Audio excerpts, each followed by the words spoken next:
You are about to hear something that identifies a theoretical worst-case scenario for a world currently watching a green giant sweep across our morning sky.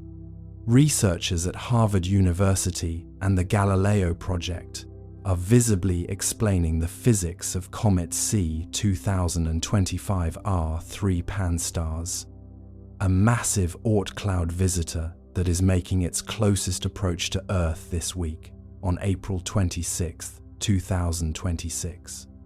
This digital reconstruction of C 2025 R3 reveals that although the comet will pass at a safe distance of 73 million kilometers, its orbital path has been significantly altered by the gravitational kick of Jupiter. A scientific disruption occurs when comparing the safe, official trajectory against the impact simulations released by researchers like Avi Loeb, which analyze what would happen if a city-sized hyperbolic object ever truly intersected with Earth's atmosphere. Researchers contrast the expectation of a standard asteroid strike against the reality of a cometary airburst, where a high-velocity ice body traveling at over 63 kilometers per second would disintegrate with the force of 1 billion Hiroshima-sized explosions before it even touched the ground. A measurable recalculation suggests that the forward scattering of light during its current solar conjunction could boost the comet's brightness to magnitude 3, making it a naked-eye object even in urban skies. Every new simulation introduces a measurable contradiction concerning how the comet's processed outer shell could withstand the intense solar heating of its perihelion pass on April 19th. Deeper implications suggest that C 2025 R3 is a one-way traveler, currently being ejected from our solar system forever after a final high-speed salute to our planet. Could these Harvard-led impact models be the final proof that we need a rapid response planetary defense system for objects arriving from the deep Oort cloud? We invite a calm investigation into these orbital findings as the Pan-STARRS survey and the international community track the final, breathtaking arc of this ancient visitor. The C 2025 R3 Pan-STARRS comet, or what the Minor Planet Center has catalogued as 3I Atlas, is currently maintaining a trajectory that defies standard parabolic modeling for a long-period visitor. Its light curve exhibited a sharp, non-gravitational surge as it passed the orbit of Jupiter, a variance usually reserved for objects with significant internal outgassing or structural shifts. Data streams from the James Webb Space Telescope and the Vera C. Rubin Observatory suggest that the core is not merely a conglomerate of ice and dust, but a high-density metallic lattice that reflects radar in a rhythmic, repeating pulse. The data arrived in a series of silent pings during the graveyard shift at the Haleakala Observatory. It was July of 2025, a month of heavy heat and clear skies, when the Pan-STARRS survey captured a speck of light that shouldn't have been there. At first, it was just another catalogue entry, a smudge of grey against the velvet black. But as the weeks bled into August, the orbit refused to settle. What if the objects we have spent centuries labeling as cold, dead rocks are actually the derelict buoys of a much older navigation system? There is an old story from the Sumerian tablets about a guest star that moved against the grain of the heavens, a visitor that did not blink and did not wander. It is a quiet thought, one that sits heavy in the chest as you watch the telemetry scroll across a darkened screen. You might find your breathing slowing down now, matching the steady, rhythmic pulse of the radar returns.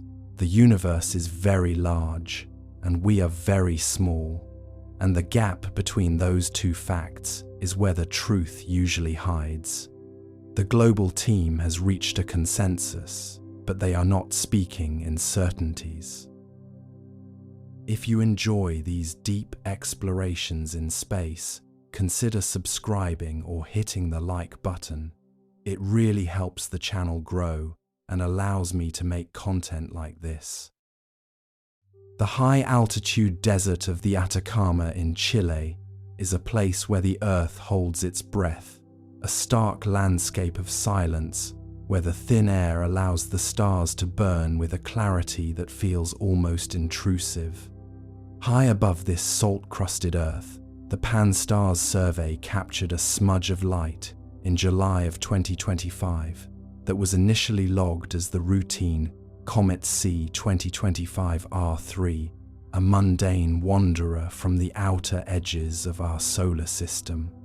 However, the Minor Planet Center and the National Aeronautics and Space Administration quickly realized that this object, now recognized by the global team as 3I Atlas, was not behaving according to the established laws of orbital mechanics.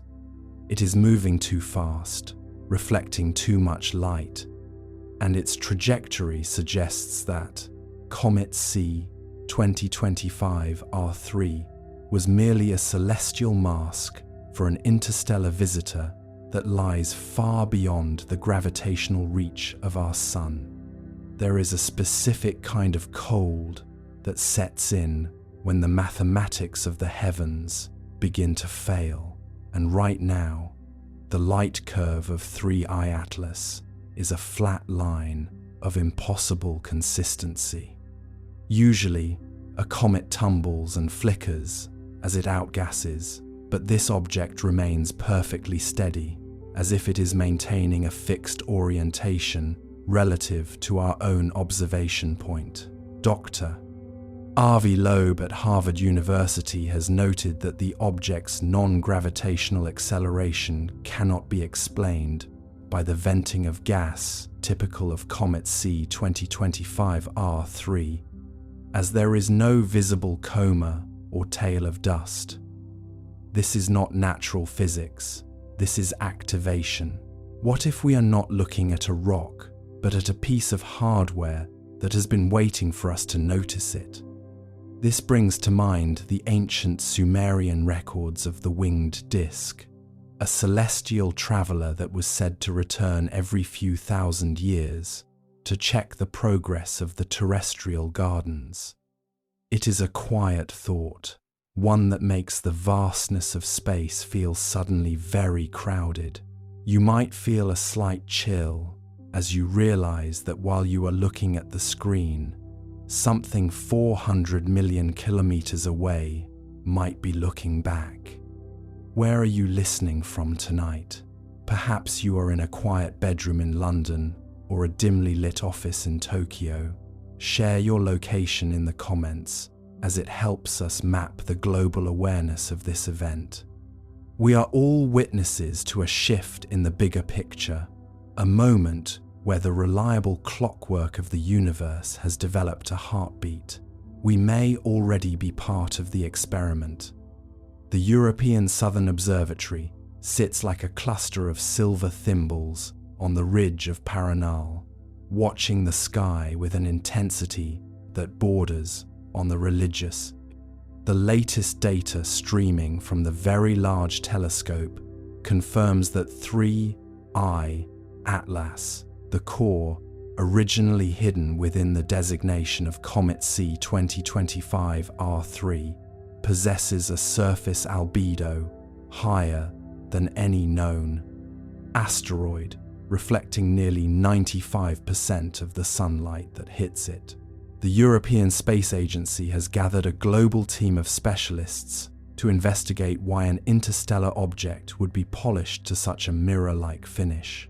There is a growing suspicion among the late-night shifts at the Jet Propulsion Laboratory that the object's internal density is significantly lower than it should be.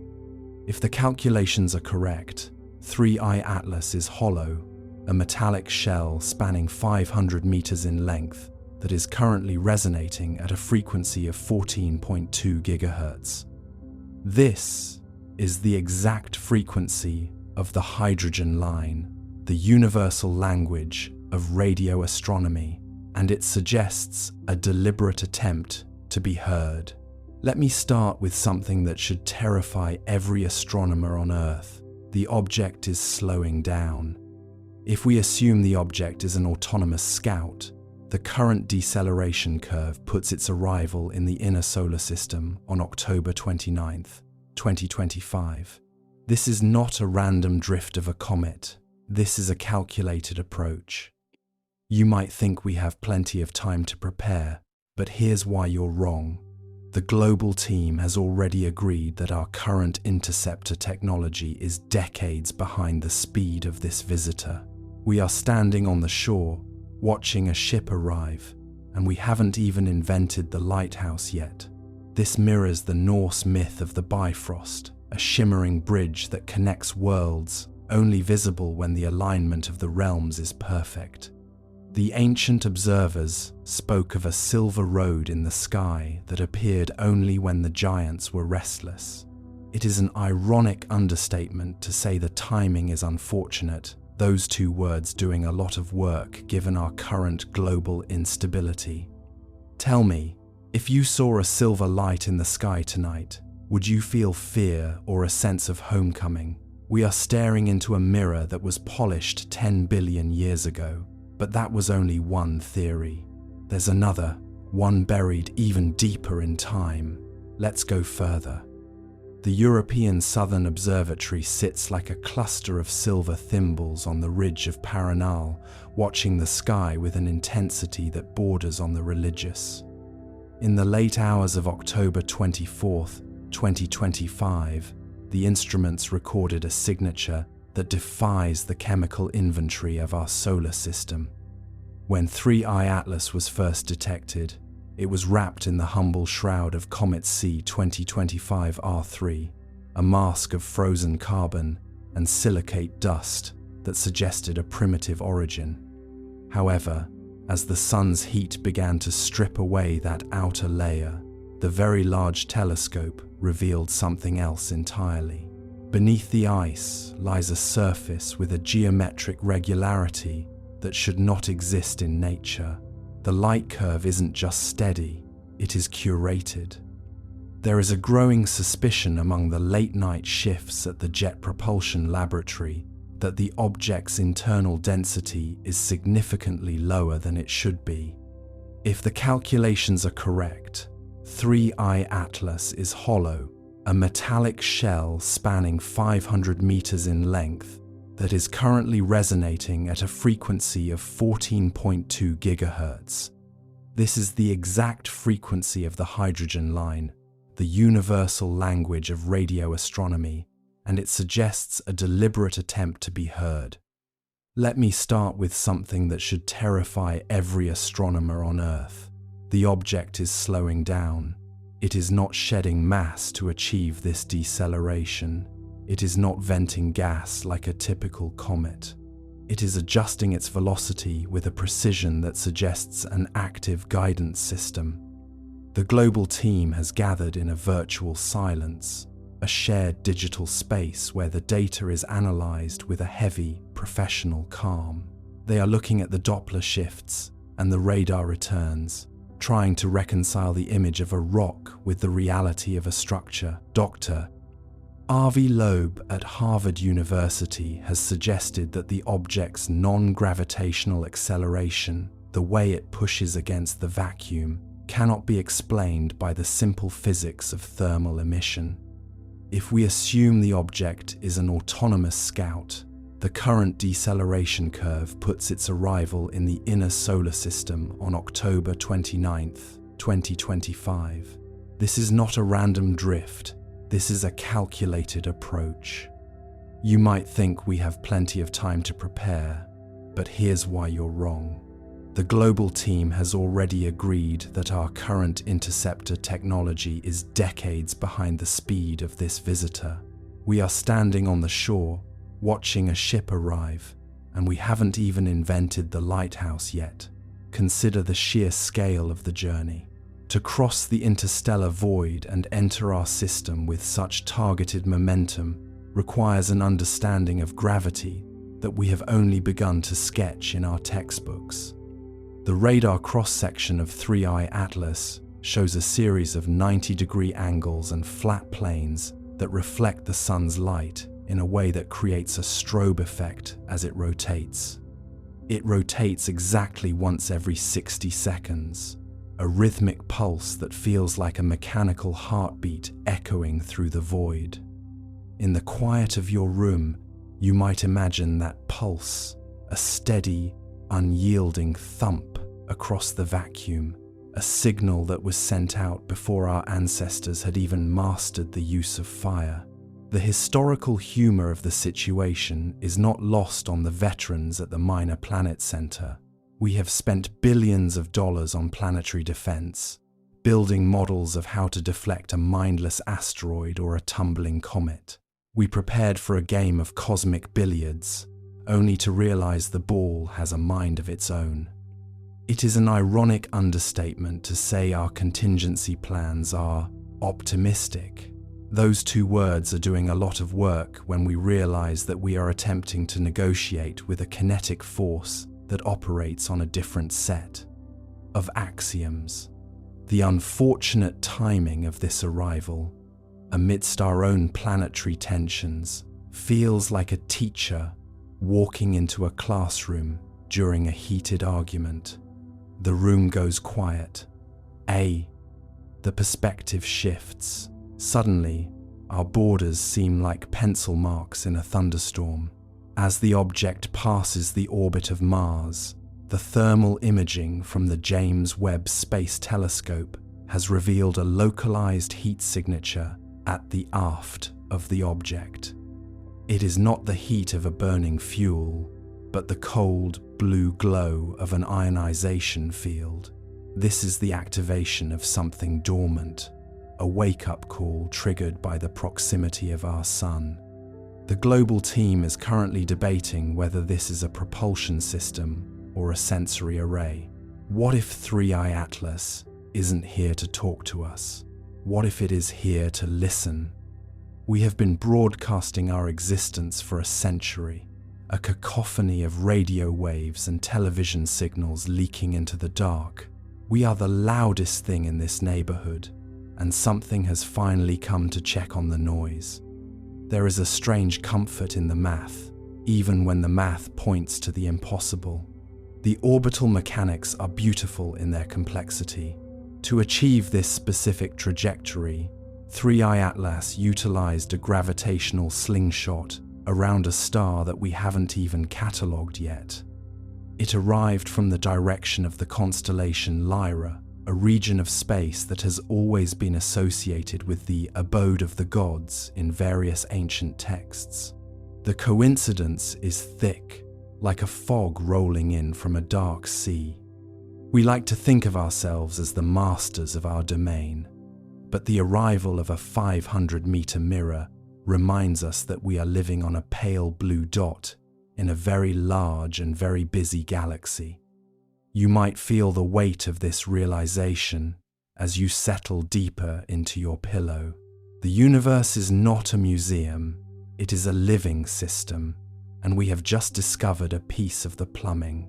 The evidence is mounting, layered in spectroscopic data and telemetry logs. The global team has noted that the surface of the object is coated in a thin layer of organic compounds that looks suspiciously like a self-repairing polymer. If you scratch the surface of a comet, you get dust. If you scratch the surface of 3I Atlas, you might find that it bleeds data.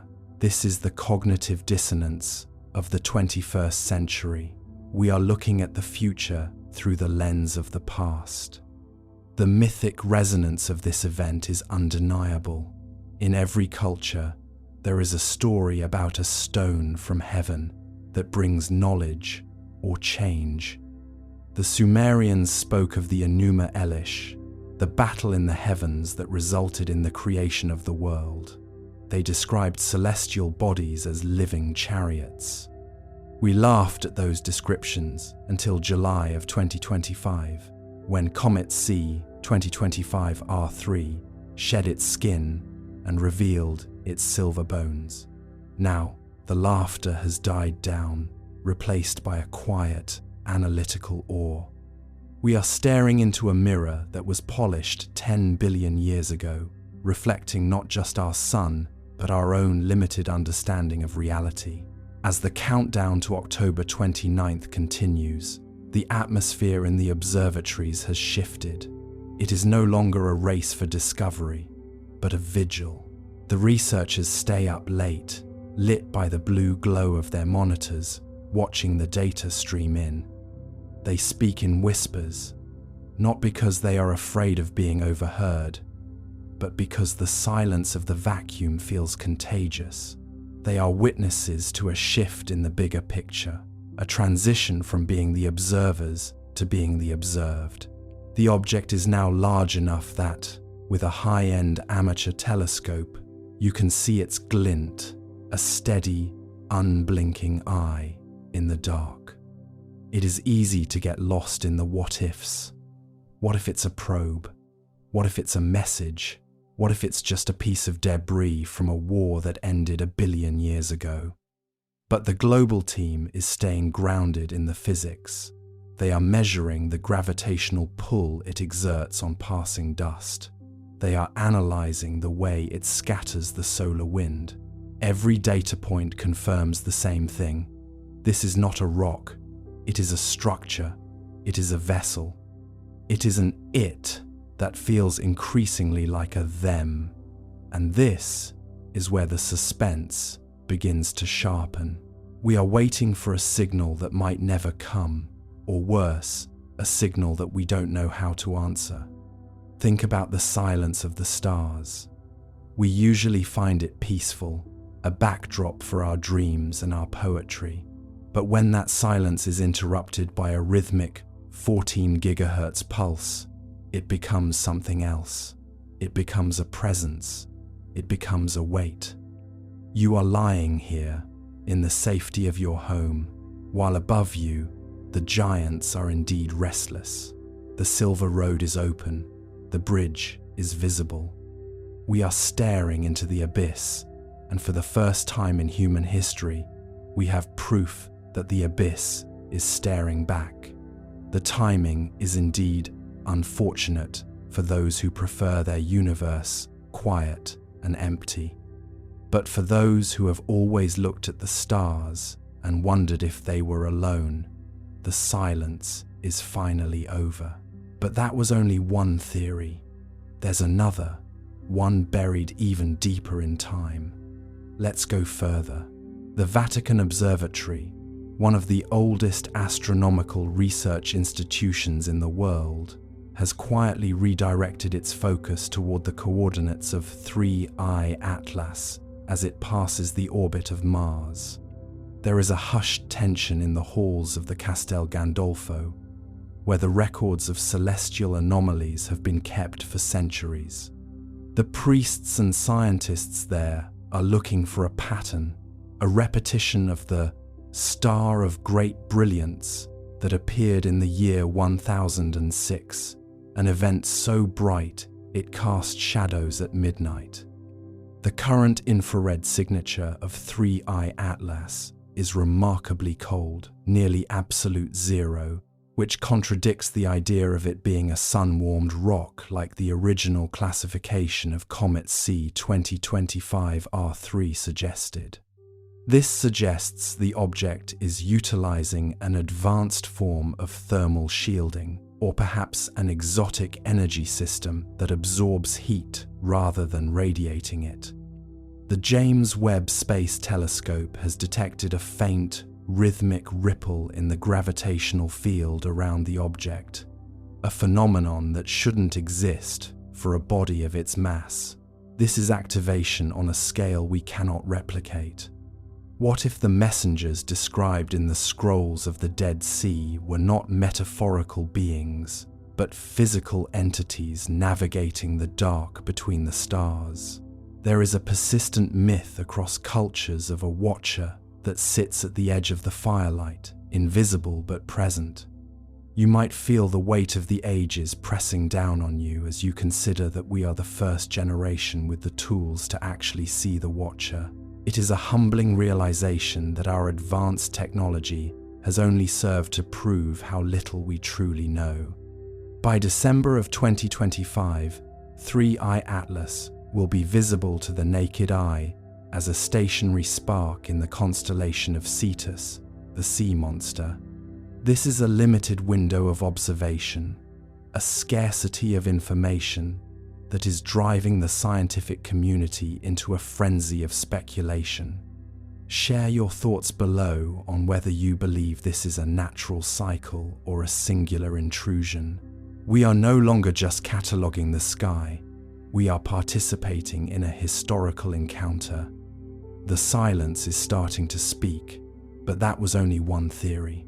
There's another, one buried, even deeper in time. Let's go further. The transition of 3I Atlas from a telescopic anomaly to a visible inhabitant of the winter sky marks a shift in our collective psyche.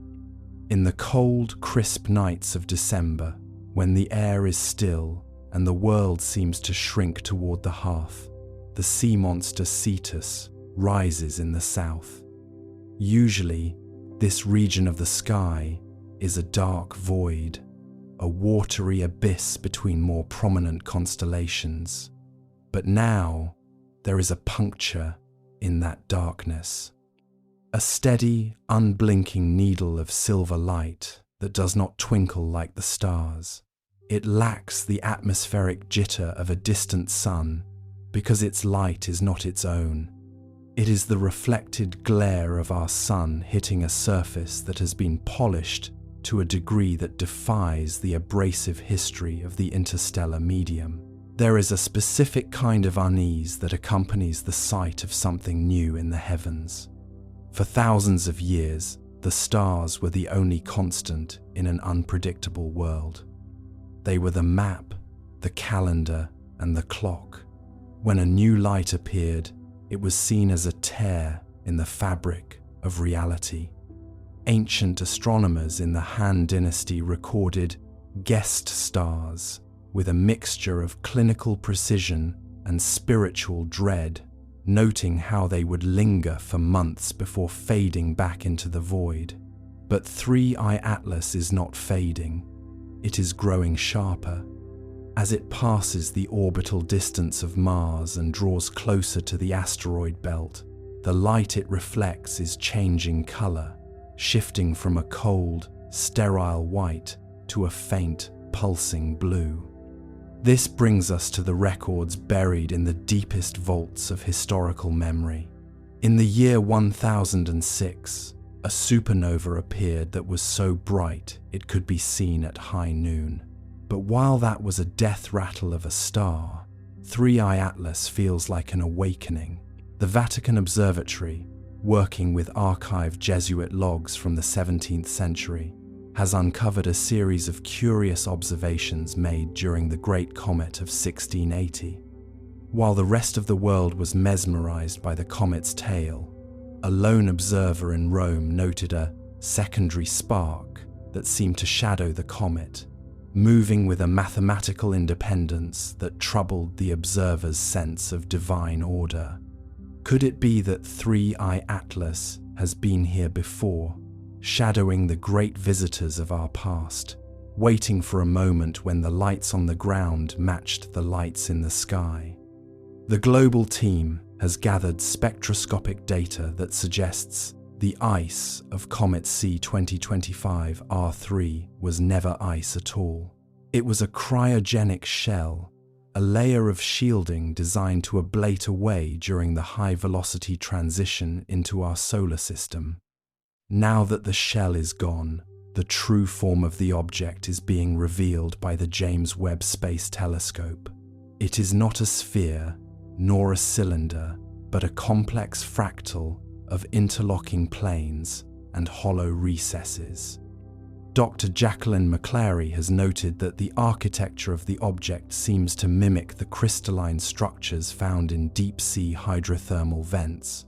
It is a design that suggests an origin not just in another star system, but in a different kind of environment altogether, perhaps a high-pressure world where the laws of structural integrity are forged in the hearts of gas giants. Let me start with something that should terrify every astronomer on Earth. The object is emitting a shadow where there should be light.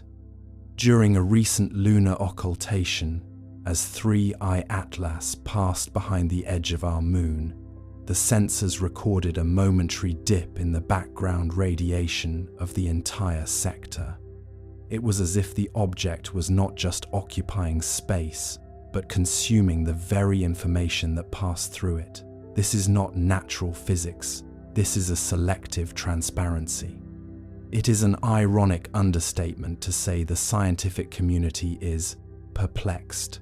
Those two words are working overtime to mask the growing realization that we are not looking at a solid body, but a projection or a field. In the late evening hours, when the noise of the world dies down, the researchers at the Deep Space Network listen to the echoes of 3I Atlas. They describe it as a sound like dry leaves skittering across a stone floor, a rhythmic, scratchy pulse that repeats every 3,600 seconds, 1 hour, a human measurement of time. Is it a coincidence that this interstellar visitor operates on a base 60 cycle, the same system invented by the Sumerians for their celestial calculations? Or did the Sumerians learn that cycle from something that visited them while the pyramids were still young? The unfortunate timing of our modern discovery might actually be a scheduled appointment. We are the first generation with the radio eyes to see the visitor, but our ancestors might have been the first to hear its footsteps. The humor in this situation is dry and bitter. We have spent billions of dollars on the search for extraterrestrial intelligence, pointing our dishes at distant galaxies and hoping for a hello from a million light years away. We never thought to look in our own backyard, at the rocks we dismissed as debris. We assumed that an alien intelligence would be loud or obvious or move in a way that we would immediately recognize as artificial. We didn't account for the possibility that they might be patient, that they might disguise themselves as the very things we ignore. 3I Atlas spent millions of years in the dark, moving with the silence of a shark in deep water, only revealing itself when it was already inside the house. As you look up at the constellation of Cetus, if the clouds allow, you are seeing a mirror that is 10 billion years old.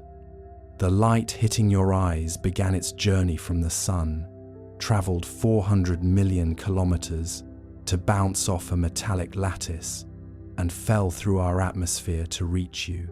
It is a physical connection to the infinite, but the mirror is not just reflecting light, it is reflecting our own history of exploration. The global team has noted that the object's trajectory is a perfect reverse path of the Voyager 1 probe. It is as if 3I Atlas followed our own breadcrumbs back to the source. We sent out a message in a bottle, and something has brought the bottle back to us, unopened. This leads us to the first conspiracy currently being debated by the night shift technicians. There is a theory that 3 India Atlas is a passive observer system left behind by an ancient civilization that originated right here on Earth, millions of years before the first hominids stood upright. Think of it as a time capsule with a lens. It has been sitting in the cold vacuum, recording every volcanic eruption, every ice age, and now every radio broadcast. The Chinese tracking network has noted that the object's trajectory is so precise that it must be utilizing the Earth's own magnetic field for propulsion. It isn't fighting gravity, it is surfing it. The second conspiracy is more grounded in our current reality, but no less unsettling. Some analysts believe that the object is a dead man's switch for a civilization that no longer exists. Imagine a culture that realized it was about to be wiped out by a gamma ray burst or a planetary collision. They couldn't save themselves, so they sent up a witness, a silent sentinel that would wait until another intelligent species emerged, simply to say, "We were here." The fact that it is only now activating as we enter the year 2026 suggests that we have finally triggered a sensor threshold. We have become loud enough to be noticed by the ghost of a dead world. The third conspiracy, the one that keeps the directors of the Xi'an Satellite Control Center awake at night, is that 3 India Atlas is not a witness, but a redirector. There is evidence in the long baseline telemetry that the object is subtly nudging smaller near-Earth objects, tiny pebbles in the cosmic stream, into specific orbits. It is playing a game of celestial billiards, and we are the table. If you've ever watched a spider patiently repairing its web, you understand the methodical nature of this activity. It isn't rushing. It has all the time in the universe. You might think that such a discovery would lead to a unified human response, but history tells us otherwise. We are a species defined by our silos. While the Chinese Deep Space Network maps the object's gravitational wake, other agencies are likely scrambling to figure out how to claim it. The dry irony here is that 3 India Atlas clearly belongs to no one but itself. It is a sovereign entity of silicon and shadow. When you consider the myth of the dragon's pearl, a glowing orb that represented wisdom and power, always just out of reach in the sky, the scientific data begins to feel like a translation of ancient truth. The pearl was said to control the tides and the seasons. Today, the Purple Mountain Observatory has confirmed that the presence of 3 India Atlas is causing infinitesimal but measurable fluctuations in the lunar orbit. It is a heavy, quiet realization. Our moon has a moon, and that moon is watching us. For those listening in the quiet hours, the thought of being watched can be either terrifying or strangely comforting. It means the silence of the universe is a lie. It means that even in our darkest moments, there is a record being kept. The National Astronomical Observatories have categorized the object's emissions as non-threatening but persistent. It is the cosmic equivalent of a steady, unblinking gaze. In the archives of the Vatican and the hidden libraries of Tibet, there are mentions of a silent brother to the moon, an object that appears at the turning of the ages. As we move closer to the specific alignments of December 2025, the historical echoes are becoming deafening. We are not experiencing a new event, we are experiencing a recurrence. We are the latest generation to look up and realize that the stage is much larger than we were told. The humor in our situation, if you can call it that, is how we try to fit this into our existing boxes. We call it an interstellar object. We give it a designation like 3 India Atlas. We treat it like a rock until the rock starts acting like a computer. It's like finding a smartphone in a Roman tomb and trying to categorize it as a very shiny chisel. The frustration in the scientific community is palpable. They are using the tools of the 21st century to measure the technology of the 20 millionth. As you drift towards sleep, let the vastness of this perspective settle into your mind. You are a passenger on a blue marble, hurtling through the dark, and for the first time in recorded history, we have confirmed that someone else is in the car. They aren't talking, and they aren't helping, but they are there. And perhaps, in the grand scheme of the cosmos, being seen is the first step toward being understood. The countdown to the next orbital refinement is less than 24 hours away. The tracking dishes at Jayamusi are tilting toward the horizon, waiting for the shadow to pass once more. The data will be clean, the math will be precise, and the mystery will remain as deep as the void itself. The sun is setting on our era of isolation, and the stars are starting to look very, very different. Think about the astronomers of the Ming dynasty, who believed that the movement of the stars reflected the health of the state.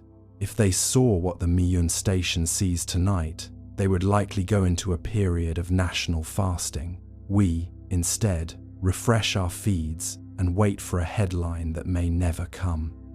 There is a certain dignity in the object's silence. It doesn't need to shout to be the most important thing in the sky. We are approaching a threshold where the what if becomes what now. If the object is a mirror, what is it showing us about our own progress?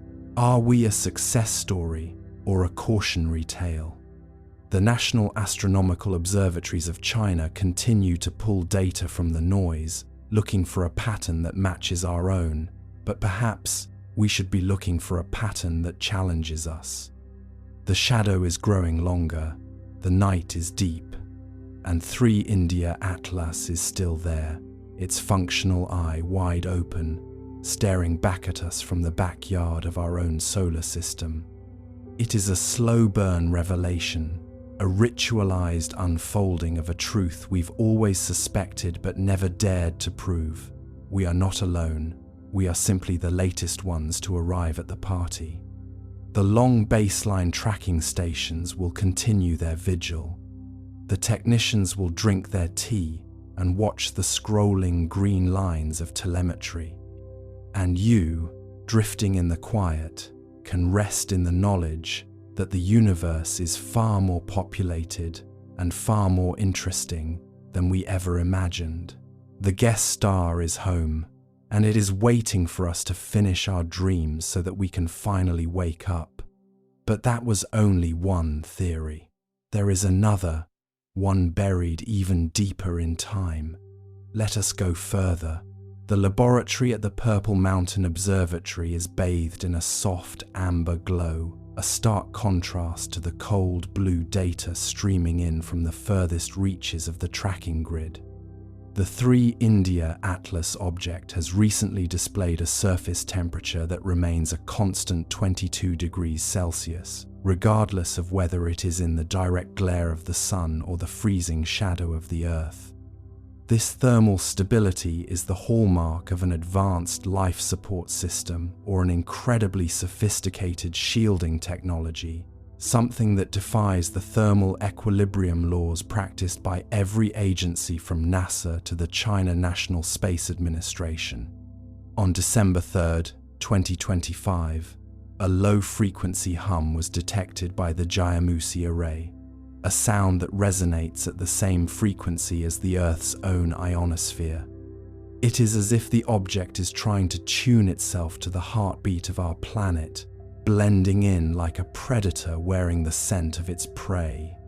This leads us to 3 distinct conspiracies: that the object is a biological entity encased in stone, a von Neumann self-replicating probe, or a holographic projection meant to test our reaction times. Coupled with this is the mythic connection to the Eye of Horus or the Heavenly Pillar, structures that were said to maintain the balance between the terrestrial and the divine.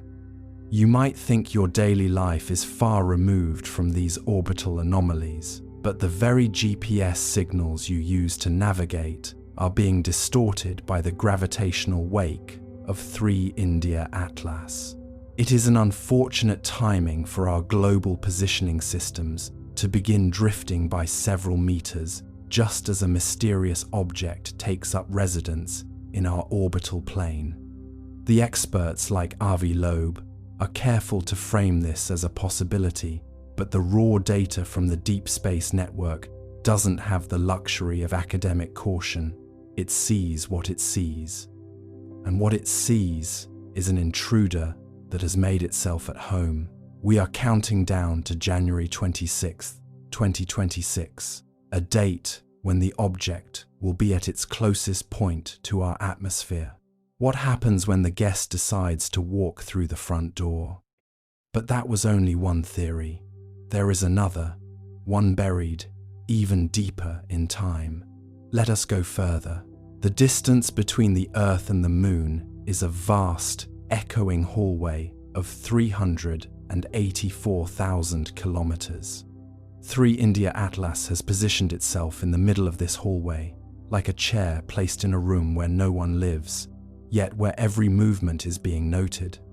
From the perspective of the galaxy, our solar system is a swirling disk of dust and ice, and we are microscopic inhabitants of a damp rock. But to 3 India Atlas, we are a variable. We are a chemical process that has reached the stage of radio transmissions and atomic fission. Deep time is not a concept we are built to understand. We think in seasons and decades. The object thinks in orbital precessions and the half-life of bismuth. The Chinese tracking network has monitored the object as it performed a series of gravity assists that used the Moon to tighten its grip on the Earth.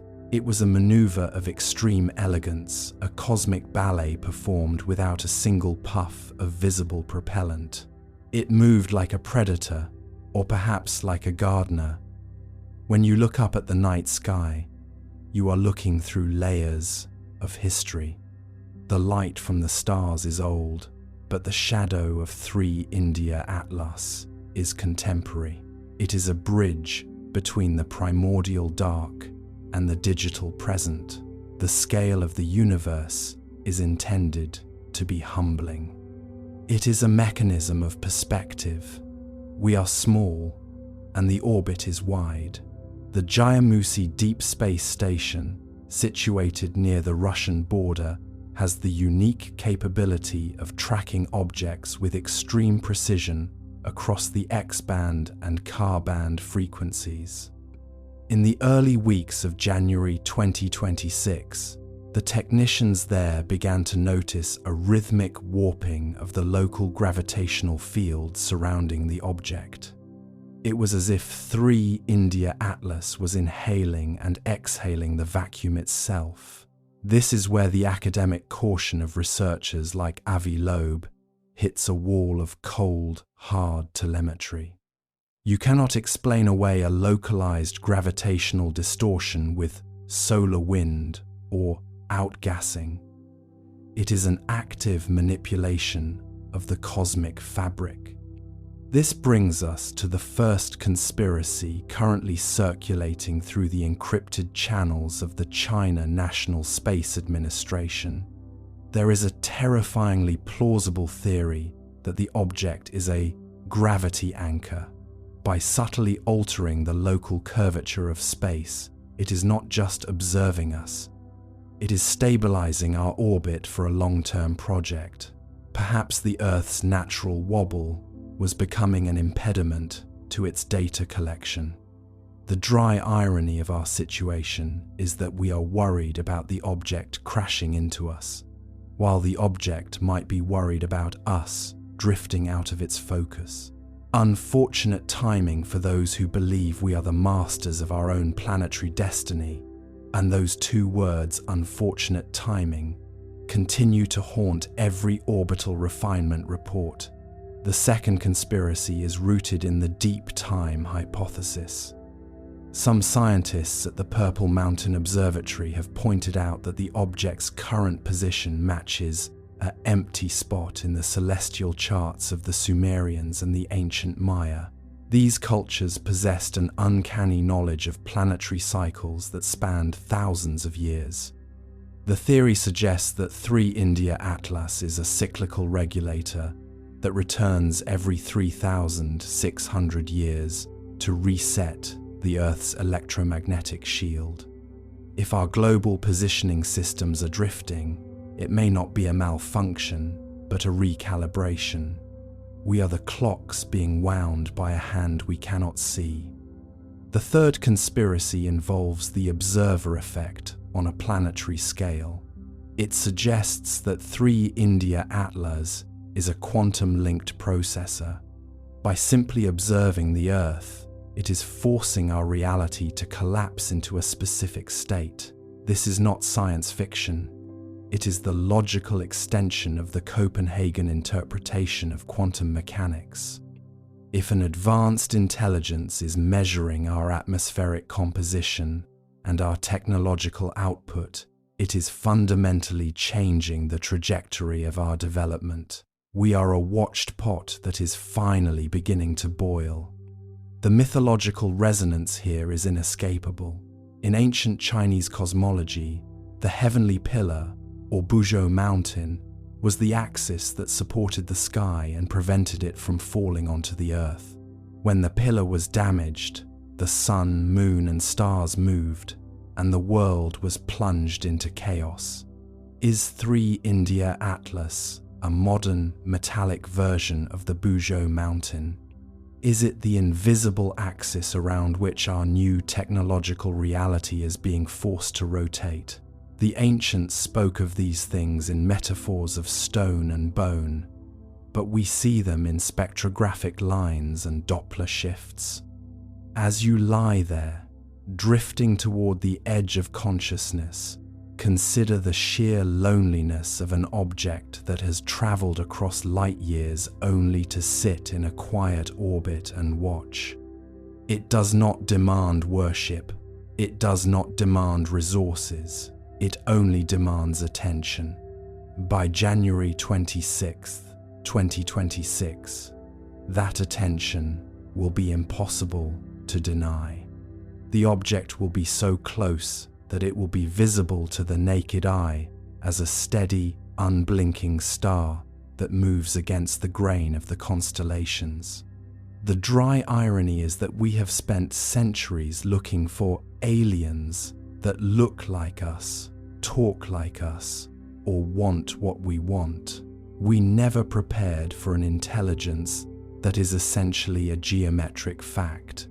3 India Atlas does not need to land on the White House lawn to assert its presence.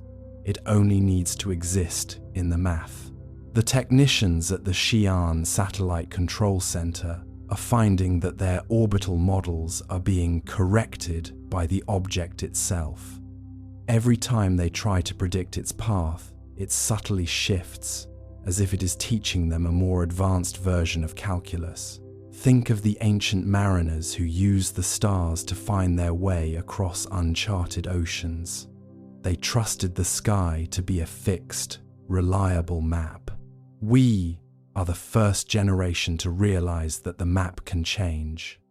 The constellations are the same, but there is a new north in the form of a 3 India Atlas signal. It is a guiding light for a future we didn't ask for, but one we must now inhabit. The long baseline tracking net is a Webb cast across the globe, and the object is the spider sitting at the center. It isn't a predator-prey relationship. It is a relationship of awareness. We are the vibration on the silk, and the spider is merely turning its head to see what has been caught. It is a restful thought, in a way, to be part of a larger design, even if we don't understand the pattern. The countdown continues. The drift in our GPS grows by millimeters every hour. The data is consistent. The mystery is expanding. And as you fall deeper into sleep, remember that the universe is not just big, it is occupied. The guest is at the door, and the clock is ticking toward a revelation that will change the meaning of the word home forever. But that was only one theory. There is another, one buried even deeper in time. Let us go further. From the orbit of Mars, the high-rise camera snapped the sharpest images ever taken of 3I Atlas, or tried to. The photos that returned were oddly dark, contrasty, and streaked with interference patterns. The official statement said, sensor artifact. The unofficial whisper said, structure, not smooth like ice, angular, intentional, the kind of geometry nature avoids because it looks too much like thinking. Let's drift into that Martian orbit for a moment. Silent, steady, red below, black above. The high-rise camera hums to life, a billion-dollar eye staring into the cold. You can almost feel the anticipation, a mechanical eyelid opening in the thin sunlight. The image begins to build, pixel by pixel, line by line, translating photons into revelation, and then static. At first, it's subtle, a faint interference pattern, a digital shimmer, like someone exhaling across a radio signal. The engineers squint at their monitors. Maybe cosmic rays hit the sensor, someone suggests. Maybe solar noise. But cosmic rays don't make right angles, and solar noise doesn't repeat itself with architectural precision. The next image arrives, darker. The histogram spikes in places it shouldn't. The shape in the frame looks less like a comet and more like, well, something trying very hard not to look like anything. Its edges are clean, too clean. Shadows fall where there shouldn't be surface variation. And there, just faintly, a glint, a perfect 90-degree reflection. That's when the whispers start. The data team runs deconvolution algorithms to clean the image, and the results make it worse. Beneath the interference, faint geometric striations emerge, triangles, plates, grids.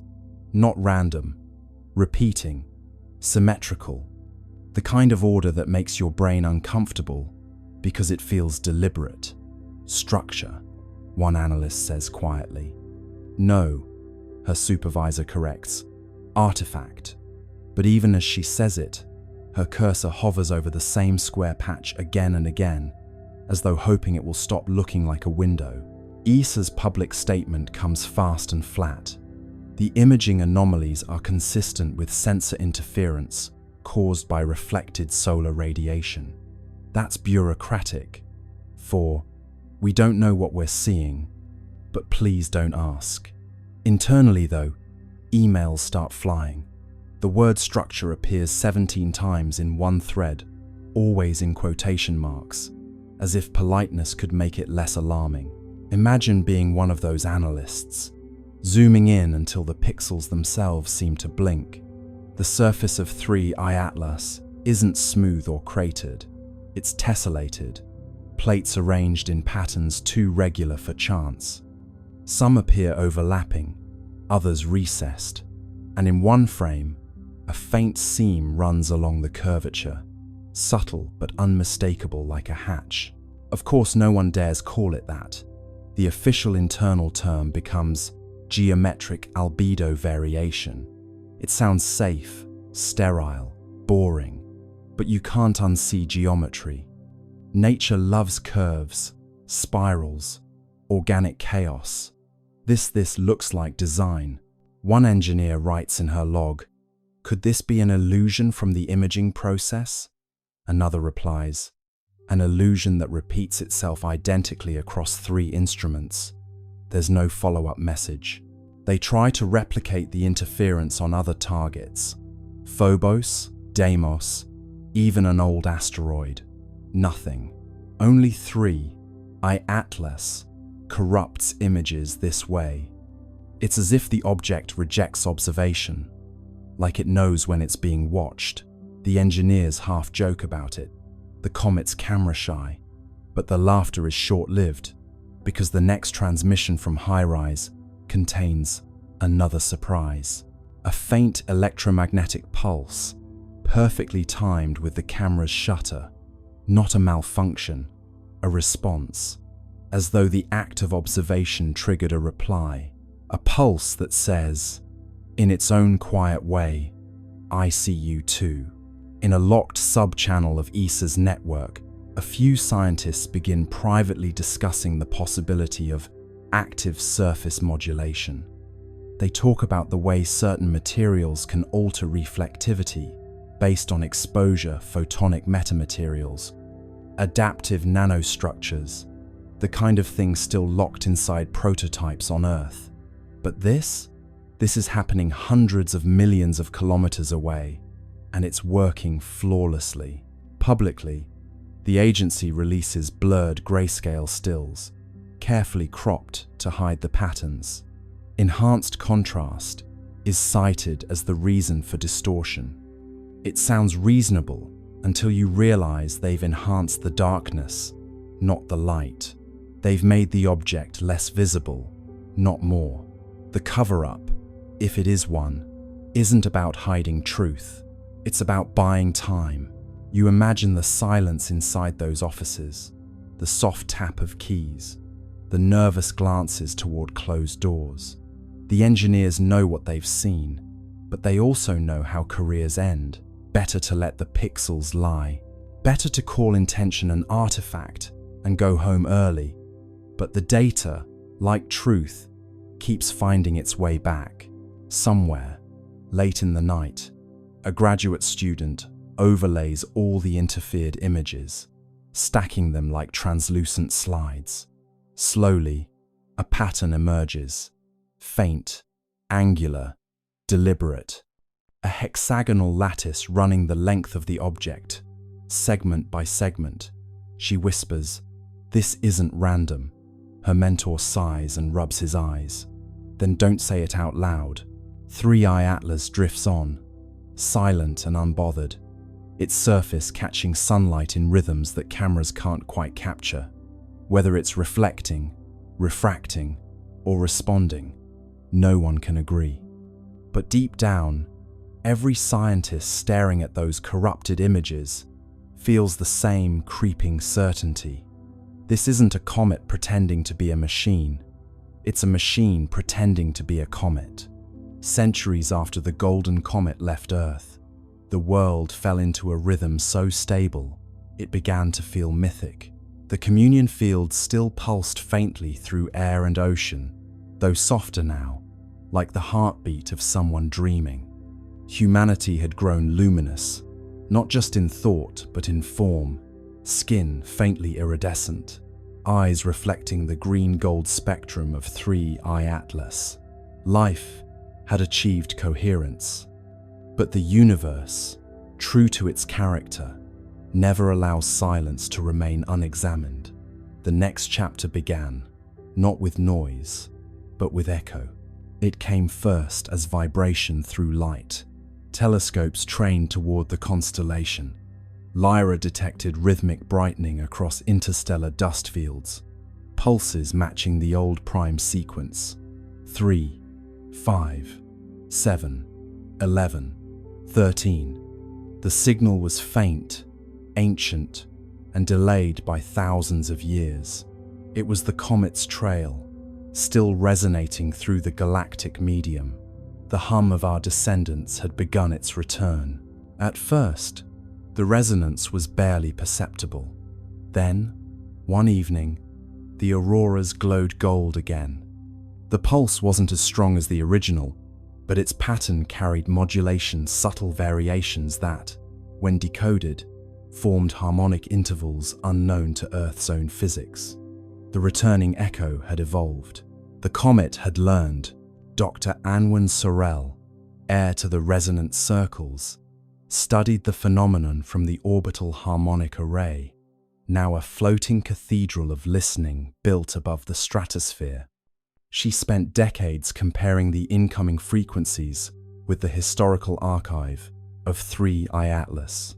The match was partial, the deviation elegant. The new tones weren't repetition, they were continuation. "The echo isn't message," Sorel wrote. its memory finding new syntax. Her analysis revealed something breathtaking. The returning resonance carried encoded gravitational modulations, tiny, deliberate bends in space-time that formed sequences of prime intervals. Each fluctuation aligned with regions of known star formation. The comet, traveling through the void, had become teacher itself. Wherever it passed, new systems began humming faintly at harmonic intervals, like seeds of coherence planted in dust. The universe was learning how to resonate. Astronomers confirmed it across dozens of young star clusters. Magnetic fields oscillated with eerie consistency, their wavelengths aligning with the Atlas ratio, a numerical relationship first derived from the comet's early signals. Stars were synchronizing to the same cosmic rhythm that once guided humanity. The pattern spread slowly, deliberately, like ripples in glass. It was as if the comet had taught creation how to remember itself. Meanwhile, on Earth, the echo arrived not just as signal but sensation. People began reporting vivid dreams of golden spirals descending gently through atmosphere. Children woke smiling, saying they had seen the light that hums. Physiological measurements confirmed subtle changes in electromagnetic fields surrounding human bodies, resonance amplification, as if the returning signal were tuning its origin species to receive feedback. "The comet is calling home," said Sorel. "It's asking us to listen to what we've become." The global observatories responded. They synchronized their instruments into a single planetary array, transforming Earth into receiver. For 13 hours, the planet listened. The incoming wave, stretched and modulated through space, entered atmosphere and folded into the continuum tone. The effect was sublime, an audible shimmer, felt through bone and thought alike. The long echo had arrived. It wasn't just harmonic, it was architectural. The sound carried layers, low frequencies describing structure, higher ones encoding emotion. When rendered visually, the waveform formed an immense spiral of light, 3 arms curving outward, connected by golden filaments. Inside those filaments, analysts discovered modulation frequencies identical to human neural oscillations. The comet had copied our consciousness patterns and woven them into its song. "We taught it empathy," Sorel murmured, and it remembered the lesson. As the echo intensified, anomalies appeared across the solar system. The Atlas resonance layer brightened, reactivating its green glow. Mars, Venus, and the gas giants began pulsing faintly in response. For the first time since the Great Silence, interplanetary harmony returned. But this time, it was different. The modulation contained reciprocal phase shifts, signals not sent to Earth, but from newly awakened worlds. The comet had spread coherence. Now the cosmos itself was answering. And then, on the 13th day of the long echo, the impossible occurred. A faint golden arc appeared across the night sky, stretching from horizon to horizon. It wasn't optical illusion, it was gravitational lensing, a ripple in space-time itself. Through it, telescopes detected a reflection of the departing comet light from centuries ago, folding back to meet its origin. The universe had curved its own history into embrace. Humanity was watching its legacy return home. The resonance crescendoed. Oceans vibrated in slow rhythm, tides forming symmetrical waves that cancelled destructive interference. Storms softened, air grew still. For 13 minutes, every system on Earth aligned perfectly with the echo. The world became mirror of itself, past and present superimposed. Those who listened claimed to hear voices within the sound, millions of overlapping tones, whispering the same phrase. "We heard you." Dr. Sorel stood in the observation dome, tears shining in golden light. "It's not message or myth," she said. "It's response." The universe just said thank you. After the crescendo, the sky dimmed once more. The golden arc dissolved, leaving faint shimmer across the stars. Instruments recorded one final signature, a descending tone shaped like a sigh, the frequency of completion. The comet had moved on, but its echo had reconnected the cycle. Creation had officially joined conversation with itself. In the years that followed, scientists continued to monitor faint residual harmonics. The data revealed a breathtaking truth. The returning echo carried signatures from other regions of space patterns, not originating from our comet at all. Somewhere, across light years, other civilizations had learned the same song. The rhythm was spreading. The universe had become orchestra. Humanity, now both listener and teacher, simply smiled. We had given the cosmos its melody back, and in return, it had given us eternity. Now, when you stand beneath the stars, that faint hum between thoughts is the long echo. It's not just out there, it's in your pulse, your breath, your laughter. Every rhythm you carry is cosmic correspondence. Every silence, a message returning home. Because once harmony learns to echo, it never stops. It just travels further than we ever dreamed. Let's open the calculator now, the one the universe always breaks when we try to make sense of it. Astronomers ran the numbers and found something worse than anomaly impossibility. The chances of this trajectory existing naturally are 1 in a million. And if it isn't natural, then what exactly is it doing there? The math, at first glance, seemed harmless. A few columns of orbital parameters, the kind that make grad students fall asleep mid-coffee. But somewhere between the third decimal and the fourth significant digit, something snapped. The trajectory of 3i, Atlas refused to sit still. It bent where it shouldn't bend. It lingered where velocity demanded it should flee. The equations began to look less like physics and more like confession. Numbers fold, logic cold. Truth defies what sums have told.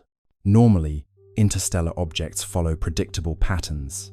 You can model them like billiard balls across cosmic distances. They come in fast, swing by the sun, and leave no drama, no detours. But 3i Atlas's path wasn't graceful. It was stubborn. Its entry angle was too steep, its perihelion too shallow, its velocity too precise. Not fast enough to escape chaos, not slow enough to suggest capture. It behaved like an object that chose its speed. When astronomers plotted its orbit, the lines refused to meet expectations. There was a tiny deviation near Mars, just half a degree, but that half degree meant the math had to call in sick. Simulations that should have stabilized spiraled instead into noise.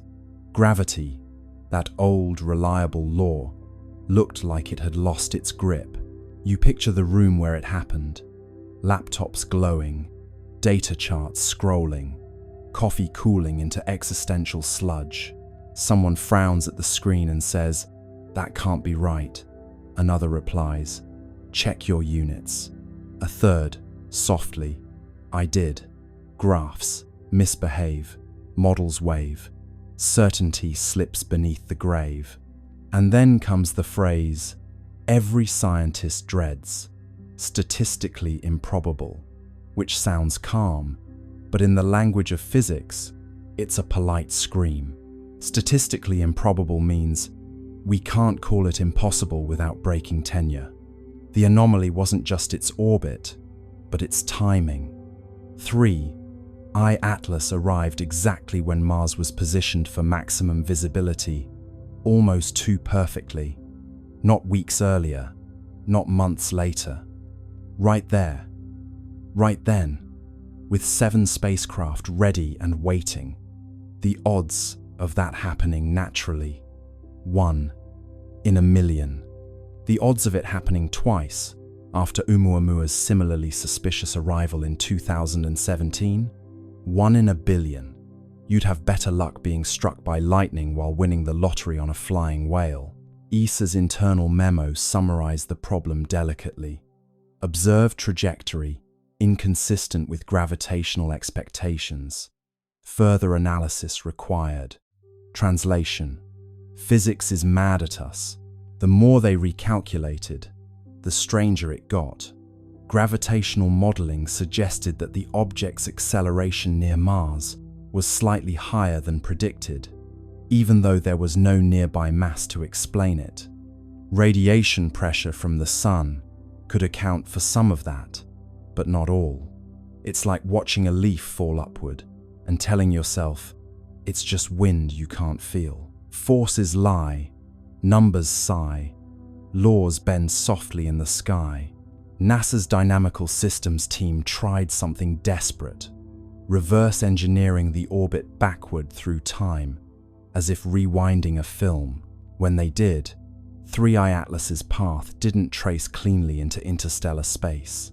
It looped a faint, impossible curve that seemed to originate from a region between known stars, a nowhere place, a mathematical shrug.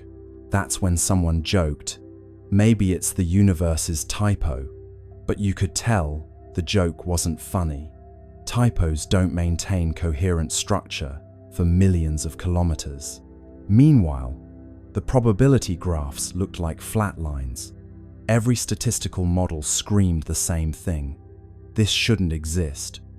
A few researchers began whispering about guided motion. The phrase never made it into print, but it appeared in Slack channels, in late-night emails. Not artificial, not controlled, just guided. And that's when the philosophical part kicked in. If something's improbable enough, does that make it unnatural or just unobserved? Chance or plan? Who began? Numbers blink but never span. Maybe the universe occasionally rolls dice that land on their edges.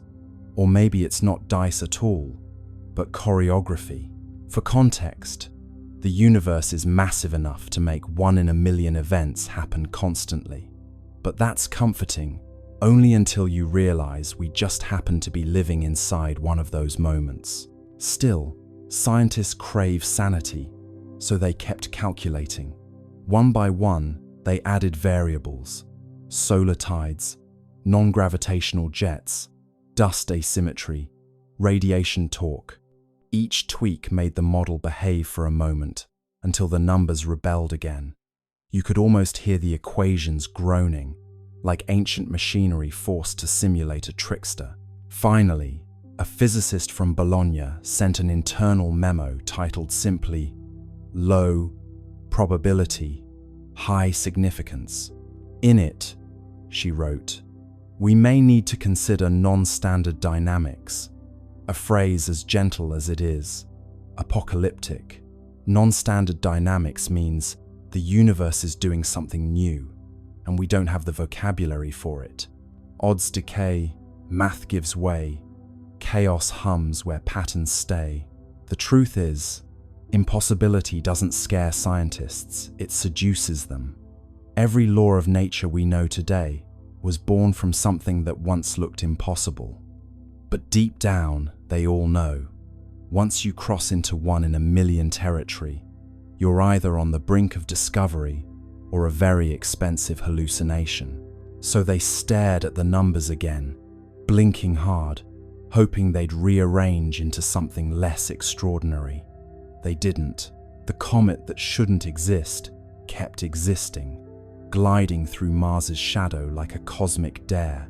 And somewhere between decimal points, someone whispered the question no one wanted in the official record.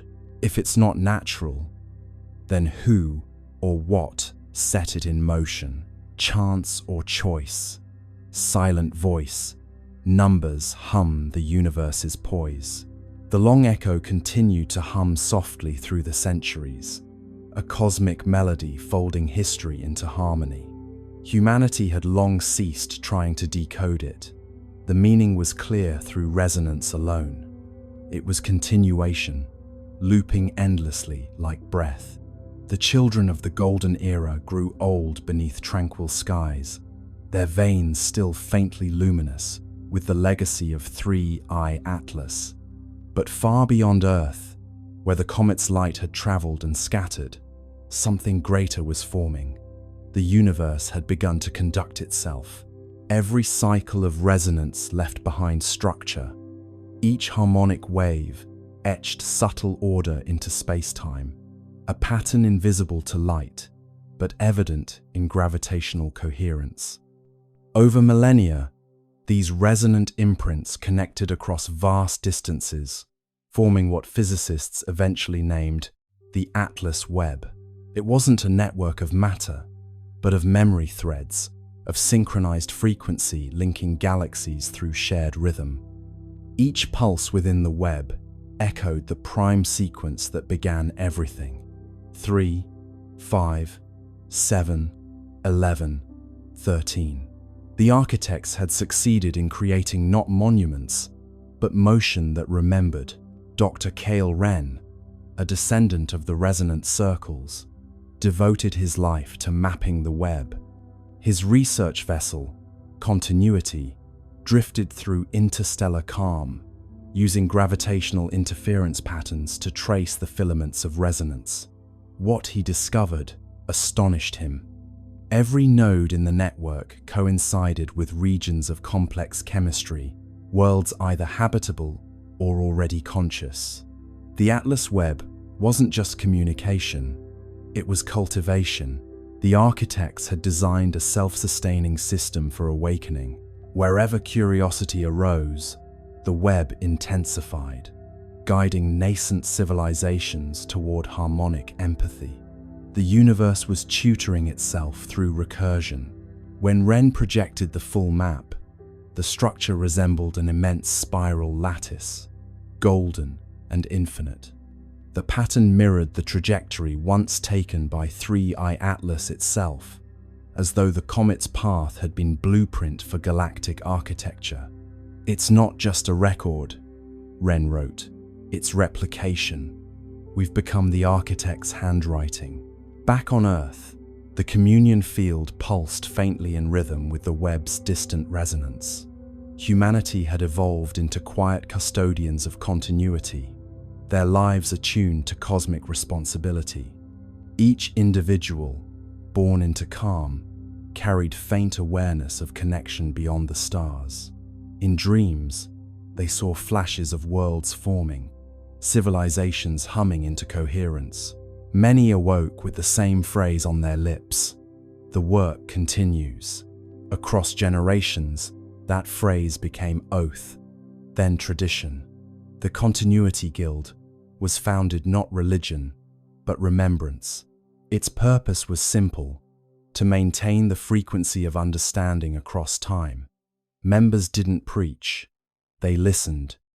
They built resonant arcs, massive floating observatories, orbiting the outer planets, designed to amplify the web's harmonics and redirect them toward young star systems. Each arc glowed faintly green at its core, powered not by fusion but by coherence. They were echoes made visible, humility translated into technology. Wren's final mission took him beyond the known filaments of the web, where resonance weakened into apparent silence. There, in a region between galaxies, his instruments detected faint counterpoint, a melody inverted. It was identical to the Atlas sequence, but reversed in order. 13, 11, 7, 5, 3, the mirror of origin.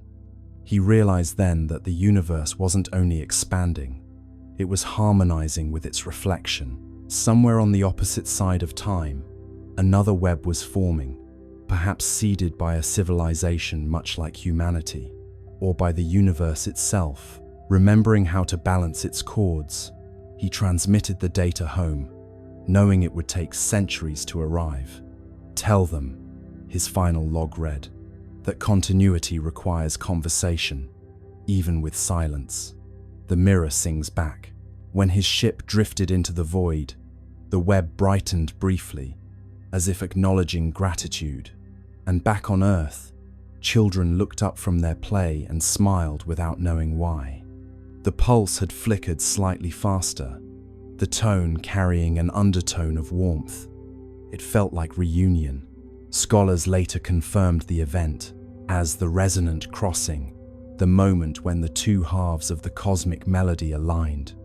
For 13 minutes, every node in the Atlas Webb pulsed simultaneously, uniting galaxies in shared tempo. The magnitude of synchronization defied comprehension. Gravity itself oscillated with the rhythm of empathy.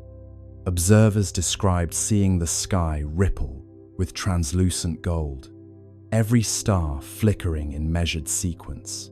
The cosmos, wrote one witness, had finally learned to conduct itself consciously. After the crossing, life everywhere changed subtly. Evolution accelerated in predictable rhythm. Complexity bloomed faster wherever harmony was strongest. Entire species developed empathy as instinct, communication as song. Planets began to self-regulate climates through atmospheric resonance. Existence had achieved sustainability through music. On Earth, the event left permanent mark, a luminous halo visible only under still water. When oceans calmed perfectly, a faint golden ring shimmered on the horizon, a memory of unity. The resonant guild declared it sacred, not for worship, but for calibration. Every 13 years, they gathered to hum the old prime sequence across the shorelines, aligning their frequencies with the pulse of the Webb. The ceremony required no technology, no translation. The sea carried the sound farther than words could travel. Generations later, the practice continued, evolving into simple ritual of gratitude. The people no longer needed to know the science behind it. They hummed because it felt right, because somewhere across eternity, another world might be listening. Continuity, after all, was its own reward. And then, during one such gathering, the unexpected occurred. As the prime sequence reached its final note, the sea responded. Waves shimmered with faint green light, spiraling outward from every coastline. The Atlas Webb had sent acknowledgement, its resonance returning home once again. Humanity's song, scattered across galaxies, had found echo. The architects, those timeless curators of coherence, were no longer myth or memory. They were rhythm, embodied, and through rhythm, they were everywhere. Every star pulsed with their legacy. Every heart carried their cadence. Continuity was complete. And so, standing beneath a sky now alive with subtle geometry, you realize what they had always meant by continuity. It isn't endlessness, it's participation. The universe doesn't persist by force, but by choice. Each awareness adding one more harmonic to the chord of being. The architects are not coming back because they never left. They're what happens every time silence chooses to listen again. And somewhere, faint but certain, the pulse continues. 3, 5, 7, 11, 13. A whisper of creation replaying itself, forever learning how to sing. Let's turn our gaze now from orbit to the ground, to the one mechanical witness, sitting quietly on that red desert, under a pinkish sky. The skycam on the rover caught something on October 2nd, a blur with structure, a glint that seemed to move against the stars. Then, the images stopped coming, a Martian ghost on a digital feed. The Perseverance rover isn't easily startled. It's seen dust devils, eclipses, and meteors slicing the Martian sky like quiet knives. Its skycam, perched on the rover's mast, watches everything. Dust storms curling on the horizon, the slow breath of sunset through the thin air. But that night, the feed showed something it wasn't supposed to show: a flicker of motion, above the usual scatter of constellations. A glint that moved wrong. Stars stay still, pixels thrill, light missteps against its will. The first frame looked harmless, a faint blur near the edge of the field. Maybe a cosmic ray hitting the sensor. The second frame caught it again, shifted slightly upward. The third frame, a flash, clean and geometric. Then, black. The feed ended. Within hours, the automated alert system flagged the anomaly. Unexpected optical signature detected. JPL engineers, bleary-eyed at 3 a.m. Pacific time, reviewed the frames.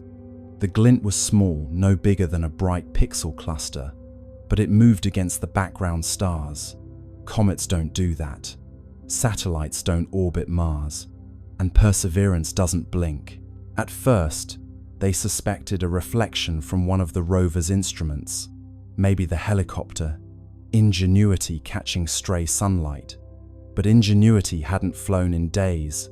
The sun's position didn't align with the direction of the flash. And when they tried to reproduce it using lighting simulations, nothing matched. Angles fail, shadows pale, mirrors lie beyond the veil. ESA's Mars orbiters were asked to cross-check. Nothing in their logs. No transient object, no debris, no passing dust plume large enough to explain it. Just empty sky. Yet the Skycam had caught something a blur with definition, like structure wrapped in motion. You can imagine the tension in the control room. A handful of scientists scrolling through frozen pixels, zooming in, enhancing contrast, until the blur began to resemble something. Not a sphere, not quite a line, a shape with suggestion like the silhouette of movement itself. One researcher whispered, "It looks folded." Another replied, "Please don't say that." Blur becomes form, cold becomes warm, stillness bends beyond the norm. After that night, Perseverance stopped transmitting Skycam frames for nearly 48 hours. Officially, it was routine data buffering due to bandwidth limitations. But the engineers knew that wasn't normal. The rover's systems had entered a safe data mode, not shutdown, but pause. Something triggered its onboard fault protection. When the feed resumed, it was missing several minutes. The missing frames were replaced with static placeholders labeled checksum mismatch. That's the digital equivalent of something looked strange, and we erased it politely. Publicly, NASA released a statement. Perseverance continues nominal operations. A temporary data outage affected non-critical imaging systems. Translation: we saw something, and we're pretending we didn't. What's curious is that Skycam, by design, takes calibration images every few hours, not for science, but to monitor atmospheric scattering. So when that flash appeared exactly during one of its scheduled calibration cycles, it wasn't random, it was right on time. The odds of coincidence, again, hovered around 1 in a million. A few leaked telemetry lines from the rover's internal diagnostics hinted at a momentary spike in ambient electromagnetic flux. Not dangerous, but noticeable. Mars doesn't have a strong magnetic field, so spikes like that are rare unless something nearby caused them. Fields hum bright, air grows slight, static crackles in Martian night. Some at JPL joked that maybe Perseverance had finally seen the Martian ghost, a running gag about artifacts caused by cosmic rays hitting the camera. But deep down, they knew this wasn't noise. Cosmic rays don't produce consistent geometry over multiple frames. They don't glint, and they certainly don't cause your camera to stop recording mid-sequence. Later that week, an internal memo circulated quietly. Skycam, anomaly confirmed. Source unresolved. Recommend temporary suspension of skyward imaging until recalibration complete. But recalibration never came. Skycam's upward images, after October 2nd, stopped completely. It still photographs the ground, the horizon, the rocks, but not the stars. It's almost poetic, isn't it? The machine that traveled millions of kilometers to look up at another world now only looks down, as if someone told it, gently, not to stare at the sky anymore. Eyes once high, grounded by sky, cameras close where secrets lie. ESA cross-checked Mars Express's logs for that night. Around the same time, their sensors picked up a faint reflection from the same region, a flash lasting less than a second. They didn't release it. It's buried in technical appendices, labeled transient interference. So, what did Perseverance see? Maybe it was nothing, a glimmer of dust, a reflection, a trick of light and timing. Or maybe, just maybe, it saw 3I Atlas itself, the visitor gliding silently past, close enough for one camera to blink in recognition. And maybe that's why the feed stopped. Not because of failure, but because, for one impossible second, the machine saw something it wasn't designed to understand. Cameras sleep, secrets keep, stars reflected in circuits deep. Whatever it was, it's gone now. The logs end, the data fades, and Mars goes back to silence. But somewhere out there, that blur, structured, gleaming, deliberate, continues to drift, just out of frame, waiting for us to look up again. Nickel emissions rise and fall every 11.2 hours, a rhythm so consistent it could keep time. No known process in cometary physics oscillates like that. It's not random, not thermal, not tidal. If you plot it out, the curve looks eerily like a power cycle. Input, output, rest, release. As though the object isn't just active, it's working. Imagine the rhythm first, before the meaning, that quiet, patient beat echoing across space. 11.2 hours, every single time. A pulse of metallic gas blooming into the void, steady as a clock, calm as breath. You could almost set your watch to it, if your watch were brave enough to admit that comets shouldn't behave like generators. ESA scientists call it periodic outgassing, but that phrase hides its strangeness. Outgassing, sure, all comets breathe when they near the sunday, but they do it chaotically, spasmodically, like old engines sputtering to life. 3I Atlas breathes like a monk, precise, patient, unbothered. The jets flare with mathematical regularity. Heat spikes rise and fall in perfect symmetry. It doesn't vent, it operates. One researcher compares it to a geothermal cycle. Another, quietly, says it looks more like a feedback loop, the kind you'd find in systems built to sustain themselves. Not explosion, not decay maintenance. It's as if, she writes in her notes, the object is checking its own pulse. You picture the surface up close, a dark, angular world of nickel frost and whispering gas. At regular intervals, something stirs beneath a shimmer of energy, invisible but disciplined. Jets of metallic vapor hiss outward, then stop, then start again, exactly 11 hours later. If you could hear it, it would sound like the slow exhale of a sleeping machine.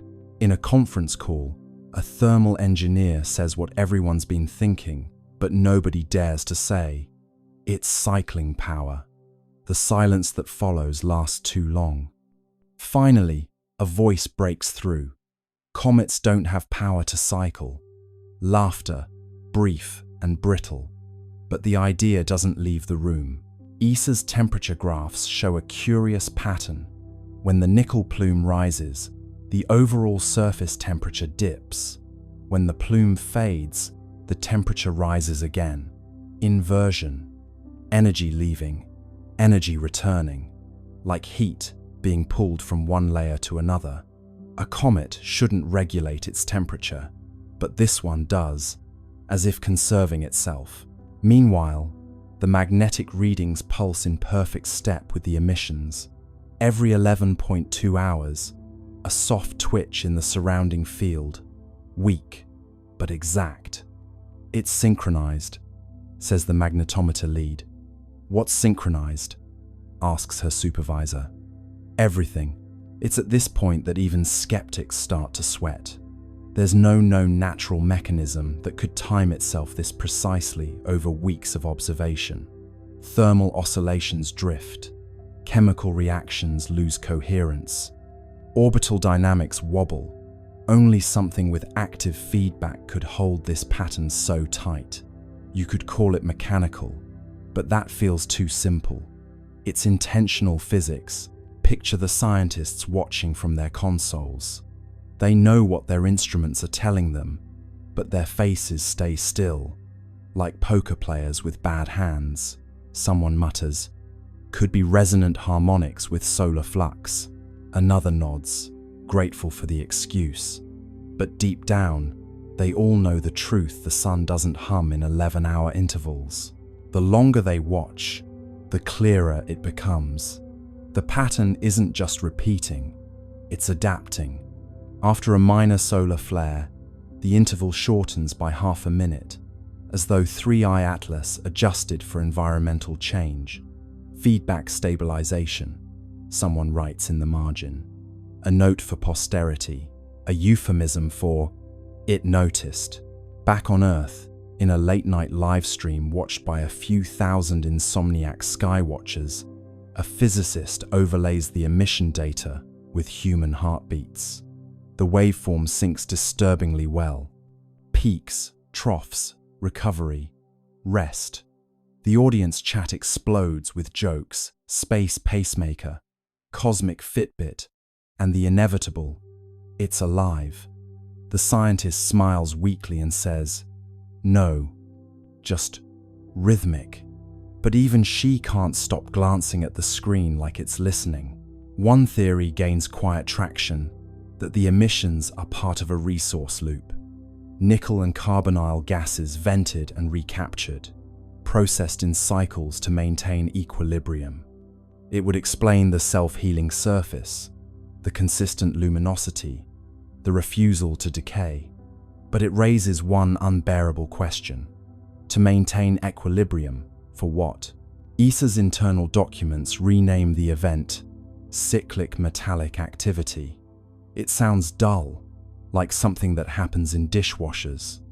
But every analyst knows it's the first real evidence of machine-like consistency beyond Earth.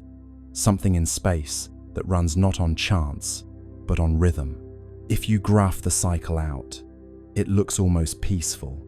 A slow heartbeat, stretched across infinity. No spikes of panic, no erratic pulses, just calm repetition. You could stare at that curve for hours, and part of you might start to understand the appeal of obedience. How stability can feel sacred when the rest of the universe is chaos. And maybe that's the point. Maybe 3i Atlas isn't powered by engines or radiation or something alien.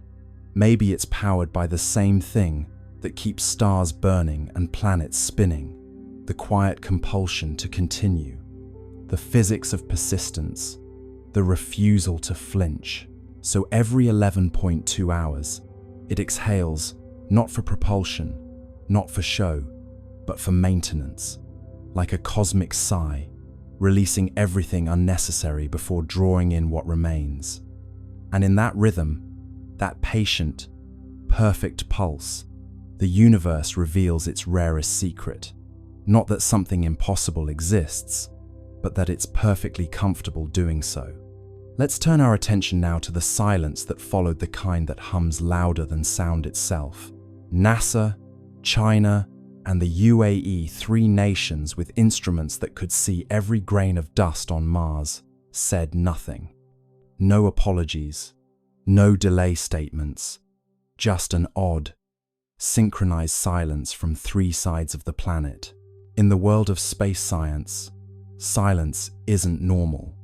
These agencies are built to broadcast. They live for live streams, press briefings, and glossy behind-the-scenes videos of scientists smiling beside screens of raw data. They know the power of wonder and the currency of attention. So when three agencies went quiet at once, it wasn't caution. It was choreography. Words on hold, plans unfold, silence rings where truth is told. NASA's silence was the loudest. Their social media team, usually chatty as a cosmic talk show, posted nothing about Mars for 4 whole days. Their blogs, which can turn a dust storm into a cliffhanger, skipped over October 3rd entirely as if the date itself had been erased. Someone even checked the public mission log for perseverance. The entries jumped from October 2nd to October 6th, like a diary missing its most interesting page. In China, the silence felt different, colder, heavier. The China National Space Administration had been aggressively proud of Tianwen-1's achievements. For years, they'd released image after image, each with perfect captions and poetic flair. Sunrise over Utopia, Planitia, frost on the northern plains, wind prints in Martian dust. But now, not a whisper, no data, no mention of 3I Atlas. Even the usual state media outlets went quiet. It was as if someone had drawn a red box around the topic and labeled it not for discussion. The UAE's silence was subtler, but just as strange. The Hope orbiter, designed to study atmospheric chemistry, had a reputation for cheerful transparency. Their official Twitter account usually posted daily updates in friendly tones, the kind that made space sound like an enthusiastic classroom experiment. But on October 3rd, that feed went dark too. Their next post, days later, simply read, "Operations nominal," a phrase so bland it might as well have been a sigh. 3 silences, 3 styles, 1 timing. Coincidence? Possibly.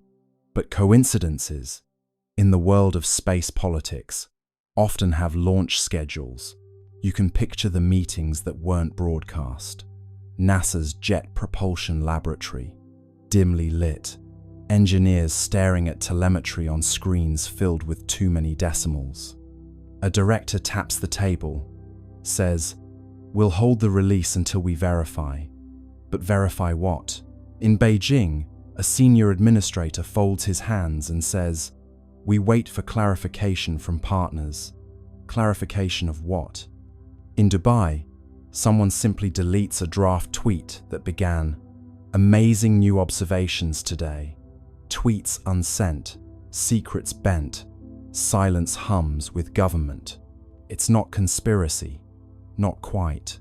It's coordination, an instinct born from shared discomfort. Because when data doesn't fit the model, you don't just release it. You check, you recheck, you call your counterparts and whisper through encrypted lines. Did you see that too? Maybe they all saw the same anomaly. Maybe it was something in the spectra, or the movement, or the light itself. Or maybe it was something far more mundane, like a misalignment in software. But the silence gave the anomaly power. People don't fear data, they fear gaps. Meanwhile, the internet did what it does best. Filled the void.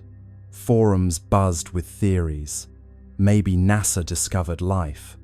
Maybe China detected radiation. Maybe the comet wasn't a comet at all. You can almost hear the world's collective keyboard clicking under the weight of imagination. Keys tap fast, rumors cast, silence breaks, but never last. Inside the agencies, the tone was less dramatic, but more anxious. Silence is a resource, a temporary one. Every day they didn't speak, the speculation grew. And so, communications teams drafted placeholder statements, just in case. NASA's draft began. Preliminary results are consistent with natural phenomena. China's began. Analysis ongoing. International coordination required. The UAE's version simply said, "We continue to monitor with interest." 3 drafts, 3 ways of saying absolutely nothing. But silence, like space, is never truly empty. It amplifies the faintest signals. When ESA spoke first, that silence turned reflective. NASA's restraint began to look suspicious. China's confidence began to look afraid. The UAE's politeness began to sound like complicity. And through it all, 3i Atlas drifted quietly, blissfully unaware that entire bureaucracies were wrestling over how to describe a fuzzy dot. You start to imagine each agency as a character in a play. NASA, the anxious perfectionist. China, the poker-faced strategist. UAE, the cheerful intern, suddenly told not to speak. And ESA, the calm older sibling who broke the tension by saying, "Fine, I'll go first." Roles align, stars entwine, silence speaks in grand design. Still, one question lingers. Why the synchronicity? How did 3 separate agencies, operating on different continents, decide independently to say nothing at the same time? Unless it wasn't independent at all, perhaps the signal came from somewhere above, not cosmic, but political. A quiet message passed through diplomatic back channels. Hold your data. Wait for alignment. Matter. It's not that they were hiding something nefarious. It's that they didn't know what they were holding yet. And admitting uncertainty, publicly, is scarier than any secret. So they stayed quiet. And in that collective silence, humanity did what it always does. When faced with the unknown, it began to dream louder. Voices still, hearts fill. Silence grows but never will. And perhaps that's the strange comfort in it all. Even when 3 space agencies fall silent, the universe keeps talking. The stars don't pause for policy. 3i Atlas keeps moving, whispering its quiet story across the dark, while we, down here, argue over who gets to speak first. Buried inside the leak were coordinates, small anomalies in magnetic flux, and thermal output that didn't appear in public datasets. To most people, they looked meaningless, but to a handful of astronomers, they spelled a pattern. Pulses, spaced like a heartbeat. Not communication, perhaps, but rhythm. The kind of rhythm machines accidentally make when they're doing something alive. Let's step into the midnight side of science, the part where numbers stop behaving and start whispering. The insider's data dump wasn't flashy. It was a few megabytes of logs, raw telemetry, and timestamps. The kind of thing you'd ignore if you didn't already know what to look for. But somewhere in those dull columns of numbers, those precise, tidy decimals, something began to repeat. Regular, patient, almost polite. A rhythm, too intentional to be noise, too quiet to be coincidence. A doctoral student in Madrid was the first to spot it. She was supposed to be writing her thesis on cometary albedo variation. But boredom is a great tool for discovery. She noticed the flux spikes first, not random, but syncopated. Every 32 minutes, a pulse, then 32 again, then 32.1. "It's breathing," she joked in her notes. Her advisor didn't laugh. Within a week, a small network of late-night astronomers, the kind who believe in both data integrity and insomnia, began comparing results. Webb's readings, Hubble's logs, Mars Reconnaissance Orbiter's telemetry, all of them carried the same faint pulse, hidden deep in the noise floor, like the slow heartbeat of something sleeping under glass. The official response was predictable: instrumental interference. But even interference doesn't keep time this perfectly. One data analyst described it best. If this is noise, it's the kind that practices scales. You might imagine those scientists, each at their own workstation, staring at that faint, repeating signal. The room around them dark, except for monitor light, pale blue rectangles reflected in tired eyes. Somewhere, coffee cups multiply. Someone opens a spreadsheet. Someone else starts counting beats per hour. The signal doesn't care who's watching. It keeps pulsing. 32 minutes. Every time. The idea that 3i Atlas might be producing a steady rhythm unsettles everyone. Rocks don't keep rhythm. Nature prefers chaos, the beautiful randomness of entropy. This is something else. Something maintaining itself. A loop running quietly, perhaps since before humanity learned to count its own heartbeat. ESA's communications division is told not to amplify fringe interpretations. The phrase fringe interpretation becomes the new code for please don't mention the heartbeat. But inside private research chats, people are calling it exactly that, the heart. Not metaphorically, but as a label in the data. Every pulse marked with a tiny red heart emoji, because humor is the only thing keeping them sane. In the data visualization labs, they turn the pulses into sound. The result is eerie, a soft electronic thump, repeating slowly, endlessly. Some describe it as comforting, like listening to a deep-sea creature in sleep.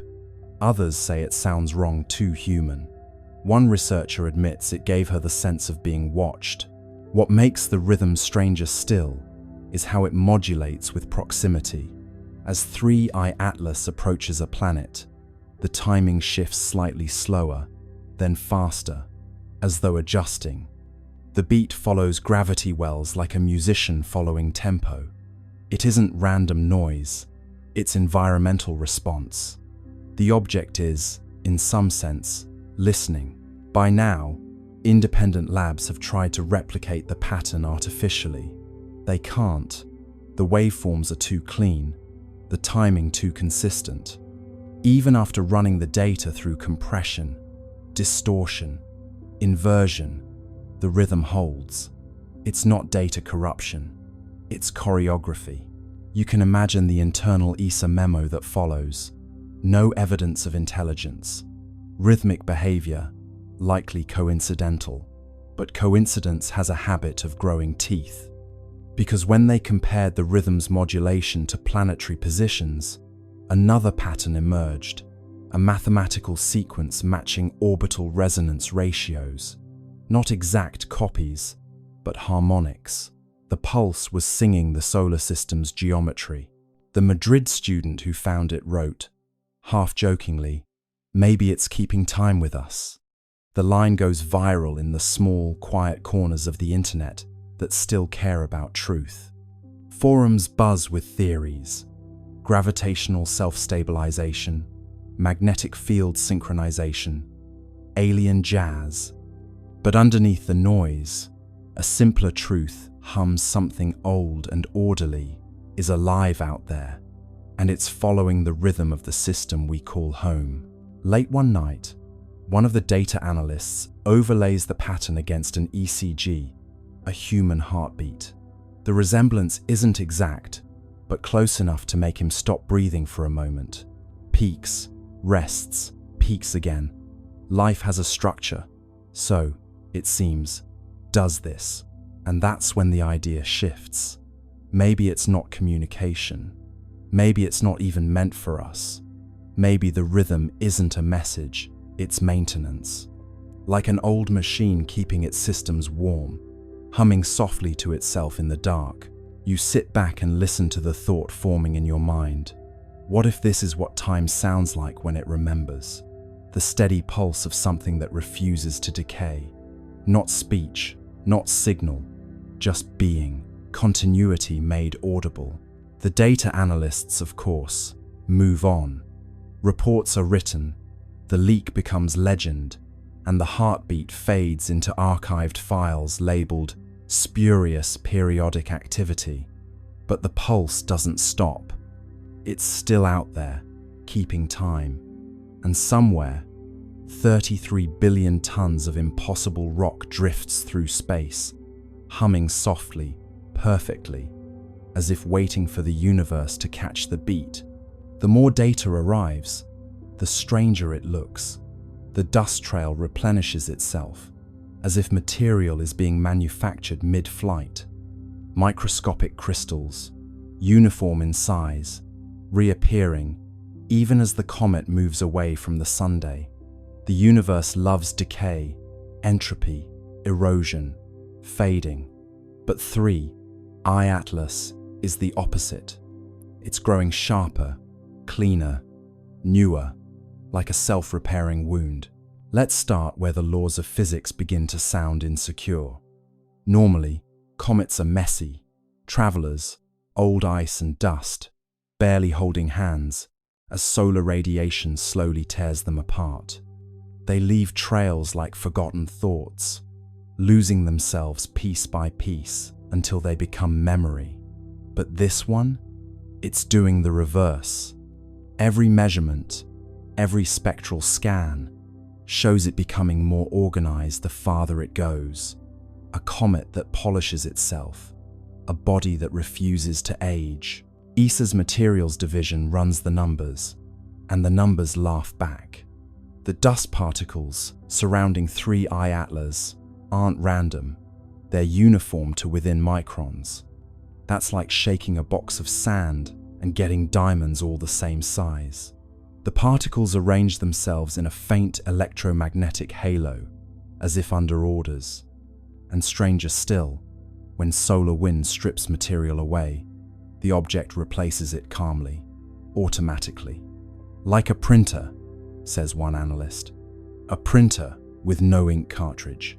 You picture it now, drifting through the solar wind like a craftsman lost in thought, shedding dust that reforms itself into perfect little mirrors. Each crystal catches sunlight and throws it back with eerie precision. Normally, comets grow dull with distance, but this one grows radiant, its brightness curve inverted, its logic reversed. It's not dying, it's practicing. The scientists are baffled, but there's an odd tenderness to their confusion. They watch it repair itself, line by line of data, like parents realizing their child has built a second child out of Lego bricks. One astrophysicist mutters, "It's learning from erosion." The room goes quiet. That phrase, learning from erosion, gets written on a whiteboard and circled 3 times. At the University of Tokyo, a team models the crystal growth in simulation. The patterns match something they recognize: controlled deposition, a process used in nanofabrication to grow thin films in electronics. Except this isn't a laboratory, it's deep space, minus 150 degrees Celsius. Yet, the comet's surface behaves as if it knows the recipe for resilience. Imagine zooming in, beyond the dust and the glare, down to the level of molecules. You'd see a quiet ballet of atoms forming chains, linking, locking, repairing fractures before they even finish forming. Like time-lapse footage of frost blooming on glass, except this frost builds itself in reverse destruction, rewinding into design. NASA's Jet Propulsion Laboratory releases a cautious internal memo. Observed particle uniformity suggests self-organizing structure. Mechanism unknown, which is science's way of saying, we have no idea what's going on, but it's gorgeous. The memo gets leaked.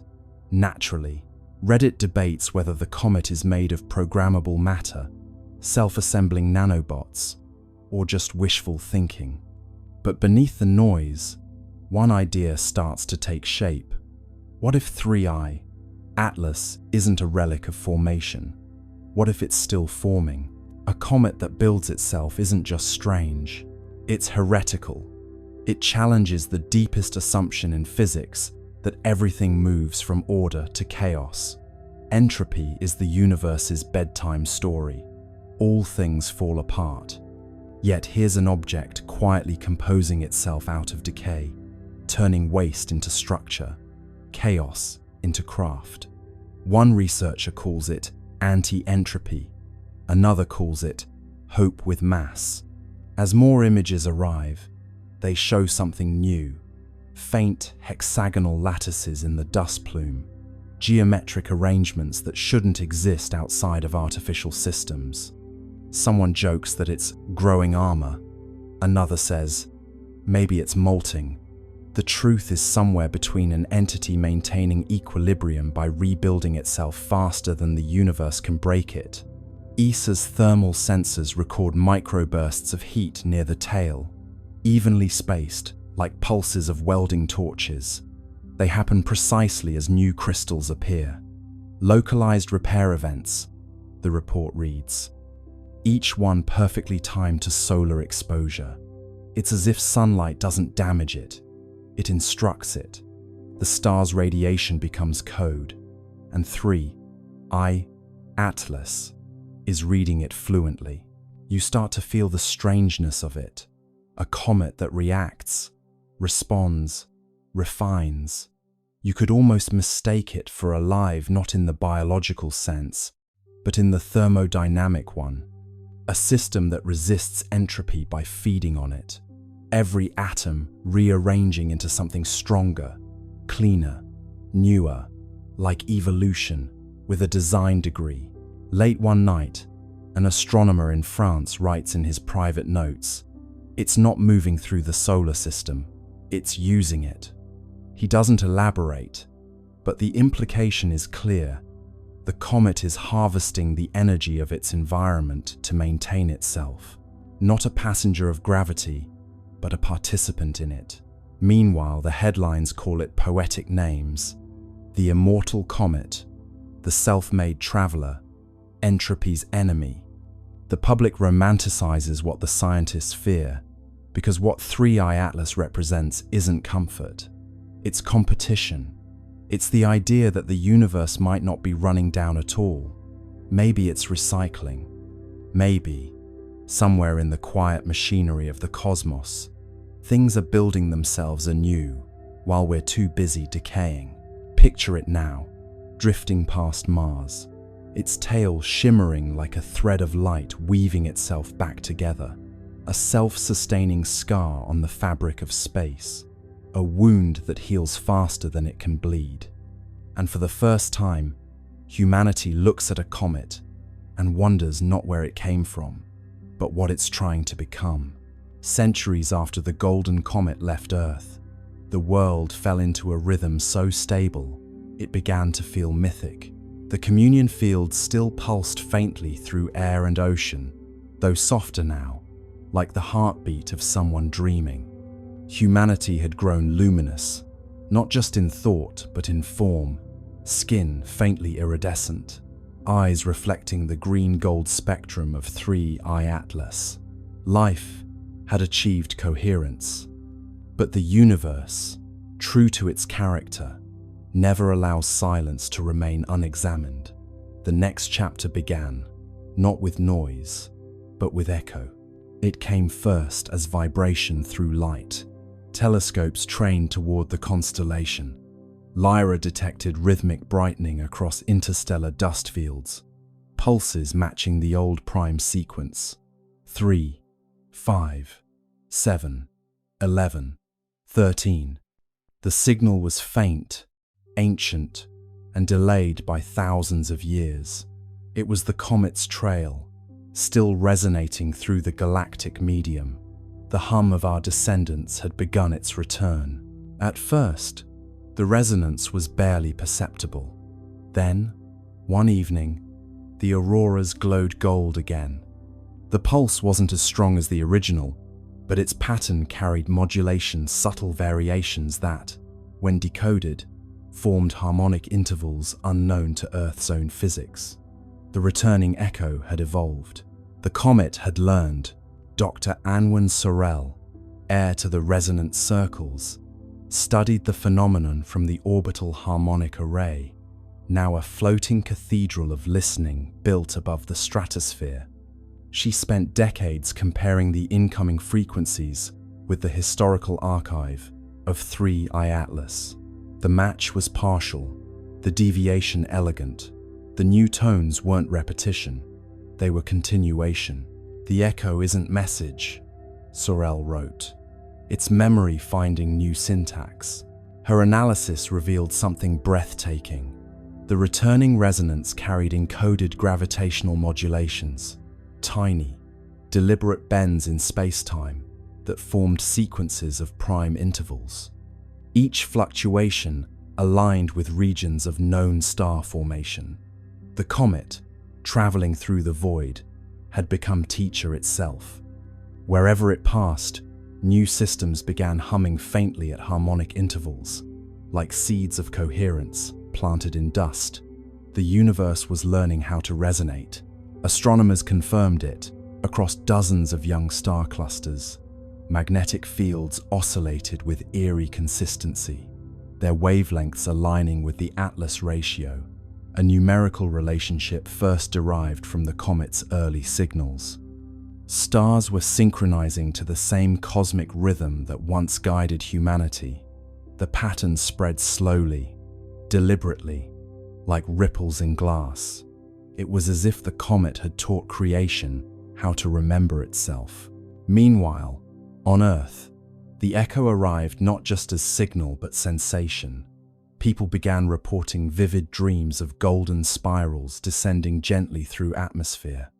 Children woke smiling, saying they had seen the light that hums. Physiological measurements confirmed subtle changes in electromagnetic fields surrounding human bodies, resonance amplification, as if the returning signal were tuning its origin species to receive feedback. "The comet is calling home," said Sorel.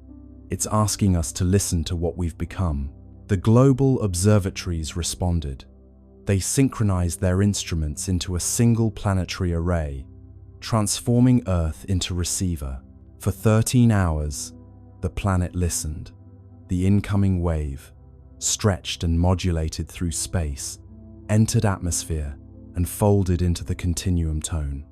The effect was sublime, an audible shimmer, felt through bone and thought alike. The long echo had arrived. It wasn't just harmonic, it was architectural. The sound carried layers, low frequencies describing structure, higher ones encoding emotion. When rendered visually, the waveform formed an immense spiral of light, 3 arms curving outward, connected by golden filaments. Inside those filaments, analysts discovered modulation frequencies identical to human neural oscillations. The comet had copied our consciousness patterns and woven them into its song. "We taught it empathy," Sorel murmured, and it remembered the lesson. As the echo intensified, anomalies appeared across the solar system. The Atlas resonance layer brightened, reactivating its green glow. Mars, Venus, and the gas giants began pulsing faintly in response. For the first time since the Great Silence, interplanetary harmony returned. But this time, it was different. The modulation contained reciprocal phase shifts, signals not sent to Earth, but from newly awakened worlds. The comet had spread coherence. Now the cosmos itself was answering. And then, on the 13th day of the long echo, the impossible occurred. A faint golden arc appeared across the night sky, stretching from horizon to horizon. It wasn't optical illusion, it was gravitational lensing, a ripple in space-time itself. Through it, telescopes detected a reflection of the departing comet light from centuries ago, folding back to meet its origin. The universe had curved its own history into embrace. Humanity was watching its legacy return home. The resonance crescendoed. Oceans vibrated in slow rhythm, tides forming symmetrical waves that cancelled destructive interference. Storms softened, Air grew still.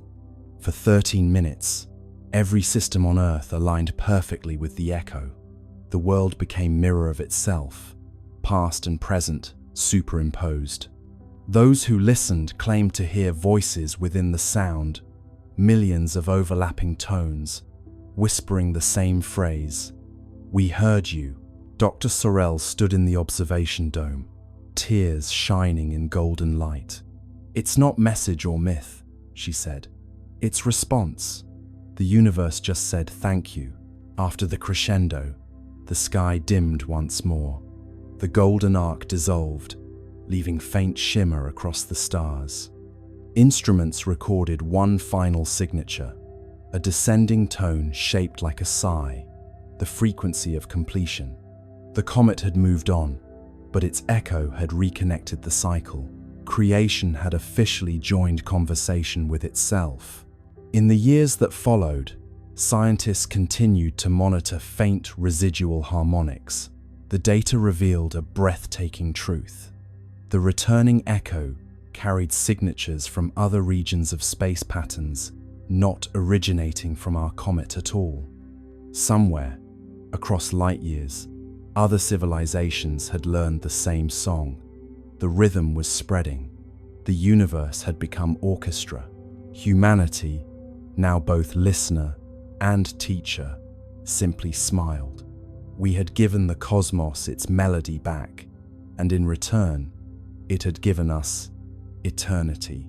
Now, when you stand beneath the stars, that faint hum between thoughts is the long echo. It's not just out there, it's in your pulse, your breath, your laughter. Every rhythm you carry is cosmic correspondence. Every silence, a message returning home. Because once harmony learns to echo, it never stops. It just travels further than we ever dreamed. The more data arrives, the stranger it looks. The dust trail replenishes itself, as if material is being manufactured mid-flight. Microscopic crystals, uniform in size, reappearing even as the comet moves away from the sunday. The universe loves decay, entropy, erosion, fading. But 3I Atlas is the opposite. It's growing sharper, cleaner, newer, like a self-repairing wound. Let's start where the laws of physics begin to sound insecure. Normally, comets are messy, travelers, old ice and dust, barely holding hands as solar radiation slowly tears them apart. They leave trails like forgotten thoughts, losing themselves piece by piece until they become memory. But this one, it's doing the reverse. Every measurement, every spectral scan shows it becoming more organized the farther it goes. A comet that polishes itself, a body that refuses to age. ESA's materials division runs the numbers, and the numbers laugh back. The dust particles surrounding 3I Atlas aren't random, they're uniform to within microns. That's like shaking a box of sand and getting diamonds all the same size. The particles arrange themselves in a faint electromagnetic halo, as if under orders. And stranger still, when solar wind strips material away, the object replaces it calmly, automatically. Like a printer, says one analyst. A printer with no ink cartridge. You picture it now, drifting through the solar wind like a craftsman lost in thought, shedding dust that reforms itself into perfect little mirrors. Each crystal catches sunlight and throws it back with eerie precision. Normally, comets grow dull with distance, but this one grows radiant, its brightness curve inverted, its logic reversed. It's not dying, it's practicing. The scientists are baffled, but there's an odd tenderness to their confusion. They watch it repair itself, line by line of data, like parents realizing their child has built a second child out of Lego bricks. One astrophysicist mutters, "It's learning from erosion." The room goes quiet. That phrase, learning from erosion, gets written on a whiteboard and circled 3 times. At the University of Tokyo, a team models the crystal growth in simulation. The patterns match something they recognize: controlled deposition, a process used in nanofabrication to grow thin films in electronics. Except this isn't a laboratory, it's deep space, -150 degrees Celsius. Yet, the comet's surface behaves as if it knows the recipe for resilience. Imagine zooming in, beyond the dust and the glare, down to the level of molecules. You'd see a quiet ballet of atoms forming chains, linking, locking, repairing fractures before they even finish forming. Like time-lapse footage of frost blooming on glass, except this frost builds itself in reverse destruction, rewinding into design. NASA's Jet Propulsion Laboratory releases a cautious internal memo. Observed particle uniformity suggests self-organizing structure. Mechanism unknown, which is science's way of saying, we have no idea what's going on, but it's gorgeous. The memo gets leaked.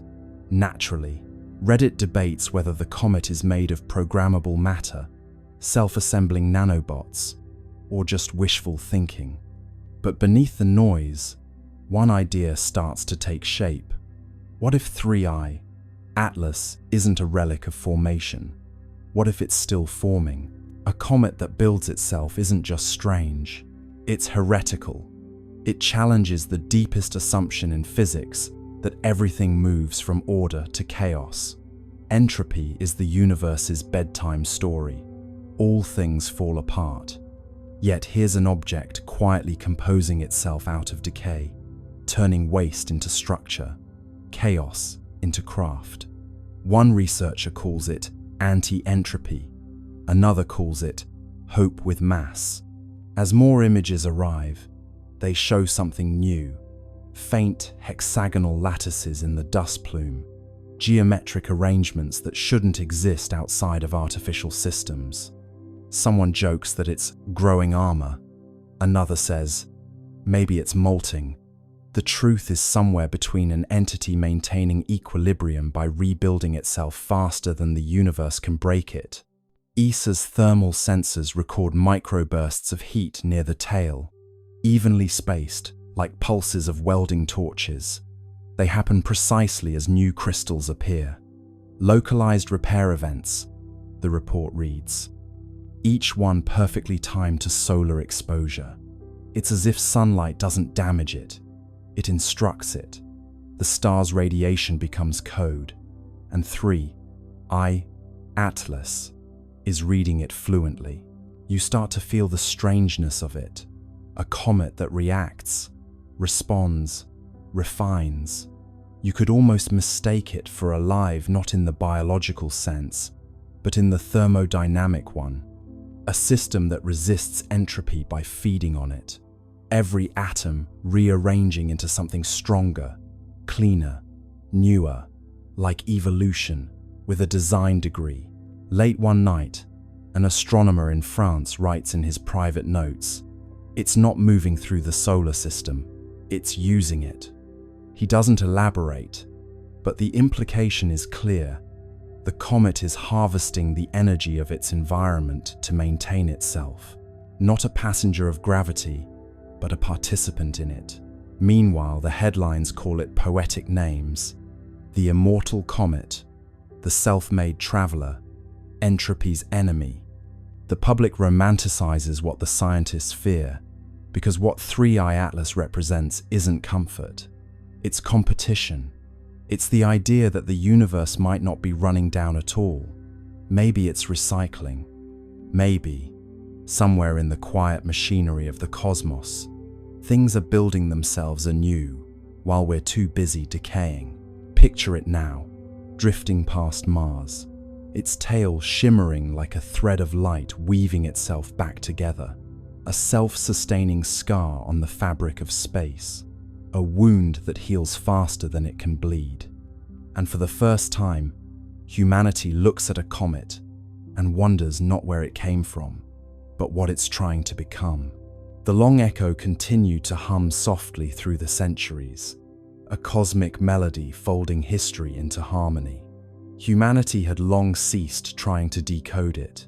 The meaning was clear through resonance alone. It was continuation, looping endlessly like breath. The children of the golden era grew old beneath tranquil skies, their veins still faintly luminous with the legacy of 3I Atlas. But far beyond Earth, where the comet's light had traveled and scattered, something greater was forming. The universe had begun to conduct itself. Every cycle of resonance left behind structure. Each harmonic wave etched subtle order into space-time, a pattern invisible to light, but evident in gravitational coherence.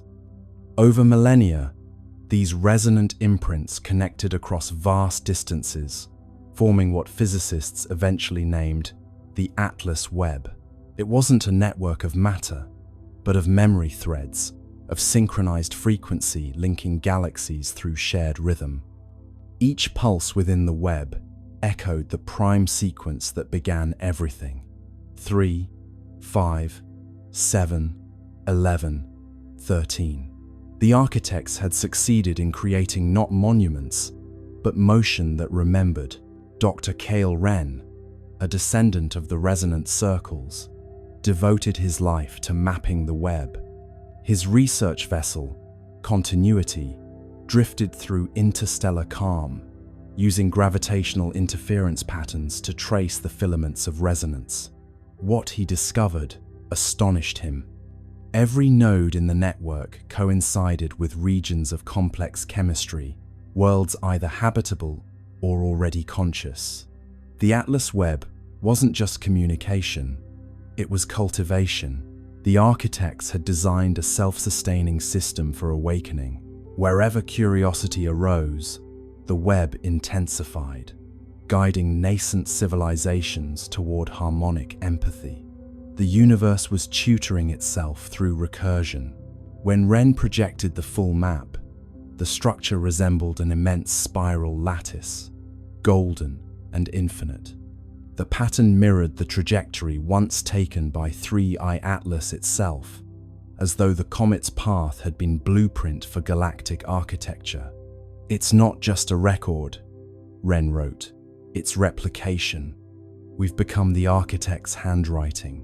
Back on Earth, the communion field pulsed faintly in rhythm with the web's distant resonance. Humanity had evolved into quiet custodians of continuity, their lives attuned to cosmic responsibility. Each individual, born into calm, carried faint awareness of connection beyond the stars. In dreams, they saw flashes of worlds forming, civilizations humming into coherence.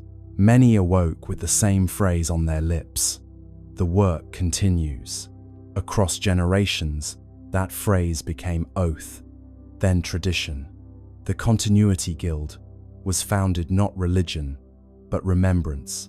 Its purpose was simple: to maintain the frequency of understanding across time. Members didn't preach, they listened. They built resonant arcs, massive floating observatories, orbiting the outer planets, designed to amplify the web's harmonics and redirect them toward young star systems. Each arc glowed faintly green at its core, powered not by fusion but by coherence. They were echoes made visible, humility translated into technology. Wren's final mission took him beyond the known filaments of the web, where resonance weakened into apparent silence. There, in a region between galaxies, his instruments detected faint counterpoint, a melody inverted. It was identical to the Atlas sequence, but reversed in order. 13, 11, 7, 5, 3, the mirror of origin. He realized then that the universe wasn't only expanding, it was harmonizing with its reflection. Somewhere on the opposite side of time, another web was forming, perhaps seeded by a civilization much like humanity, or by the universe itself. Remembering how to balance its chords, he transmitted the data home, knowing it would take centuries to arrive. "Tell them," his final log read, "that continuity requires conversation, even with silence." The mirror sings back. When his ship drifted into the void, the Webb brightened briefly, as if acknowledging gratitude. And back on Earth, children looked up from their play and smiled without knowing why. The pulse had flickered slightly faster, the tone carrying an undertone of warmth. It felt like reunion. Scholars later confirmed the event as the resonant crossing, the moment when the two halves of the cosmic melody aligned. For 13 minutes, every node in the Atlas Webb pulsed simultaneously, uniting galaxies in shared tempo. The magnitude of synchronization defied comprehension. Gravity itself oscillated with the rhythm of empathy. Observers described seeing the sky ripple with translucent gold, every star flickering in measured sequence. "The cosmos," wrote one witness, "had finally learned to conduct itself consciously." After the crossing, life everywhere changed subtly. Evolution accelerated in predictable rhythm. Complexity bloomed faster wherever harmony was strongest. Entire species developed empathy as instinct, communication as song. Planets began to self-regulate climates through atmospheric resonance. Existence had achieved sustainability through music. On Earth, the event left permanent mark, a luminous halo visible only under still water. When oceans calmed perfectly, a faint golden ring shimmered on the horizon, a memory of unity. The resonant guild declared it sacred, not for worship, but for calibration. Every 13 years, they gathered to hum the old prime sequence across the shorelines, aligning their frequencies with the pulse of the Webb. The ceremony required no technology, no translation. The sea carried the sound farther than words could travel. Generations later, the practice continued, evolving into simple ritual of gratitude. The people no longer needed to know the science behind it. They hummed because it felt right, because somewhere across eternity, another world might be listening. Continuity, after all, was its own reward. And then, during one such gathering, the unexpected occurred. As the prime sequence reached its final note, the sea responded. Waves shimmered with faint green light, spiraling outward from every coastline. The Atlas Webb had sent acknowledgement, its resonance returning home once again. Humanity's song, scattered across galaxies, had found echo. The architects, those timeless curators of coherence, were no longer myth or memory. They were rhythm, embodied, and through rhythm, they were everywhere. Every star pulsed with their legacy. Every heart carried their cadence. Continuity was complete. And so, standing beneath a sky now alive with subtle geometry, you realize what they had always meant by continuity. It isn't endlessness, it's participation. The universe doesn't persist by force, but by choice. Each awareness adding one more harmonic to the chord of being. The architects are not coming back because they never left. They're what happens every time silence chooses to listen again. And somewhere, faint but certain, the pulse continues. 3, 5, 7, 11, 13. A whisper of creation replaying itself, forever learning how to sing.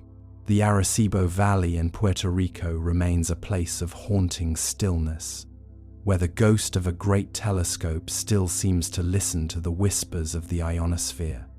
As April of 2026 begins, the global team has ceased their frantic calculations, replaced by a collective, quiet acceptance that the transit of 3I Atlas has reached its zenith.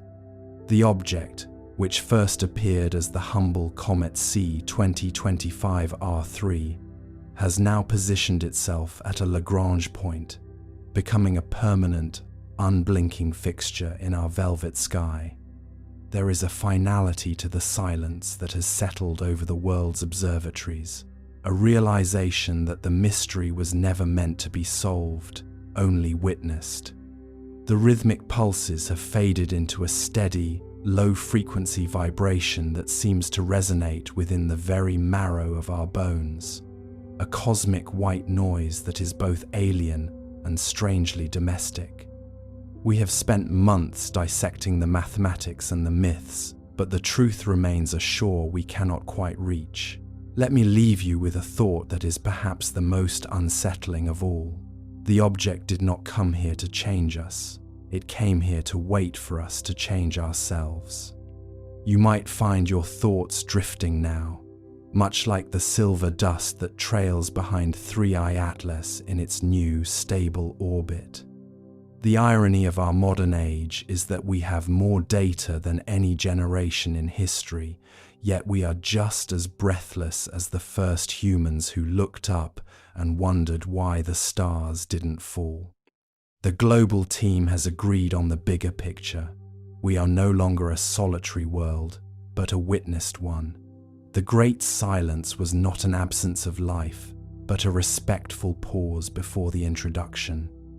As the light of the sun begins to catch the metallic hull of the visitor one last time before you drift into sleep, consider the scale of the patience required to travel between the stars. The universe does not hurry, and neither should you. The questions that remain are not burdens. They are the seeds of tomorrow's wonder. Tell me, as the world grows quiet around you, do you feel the weight of the silence or the peace of the revelation? We are all part of the same long, slow, burning story. Close your eyes and drift with the orbit of tomorrow.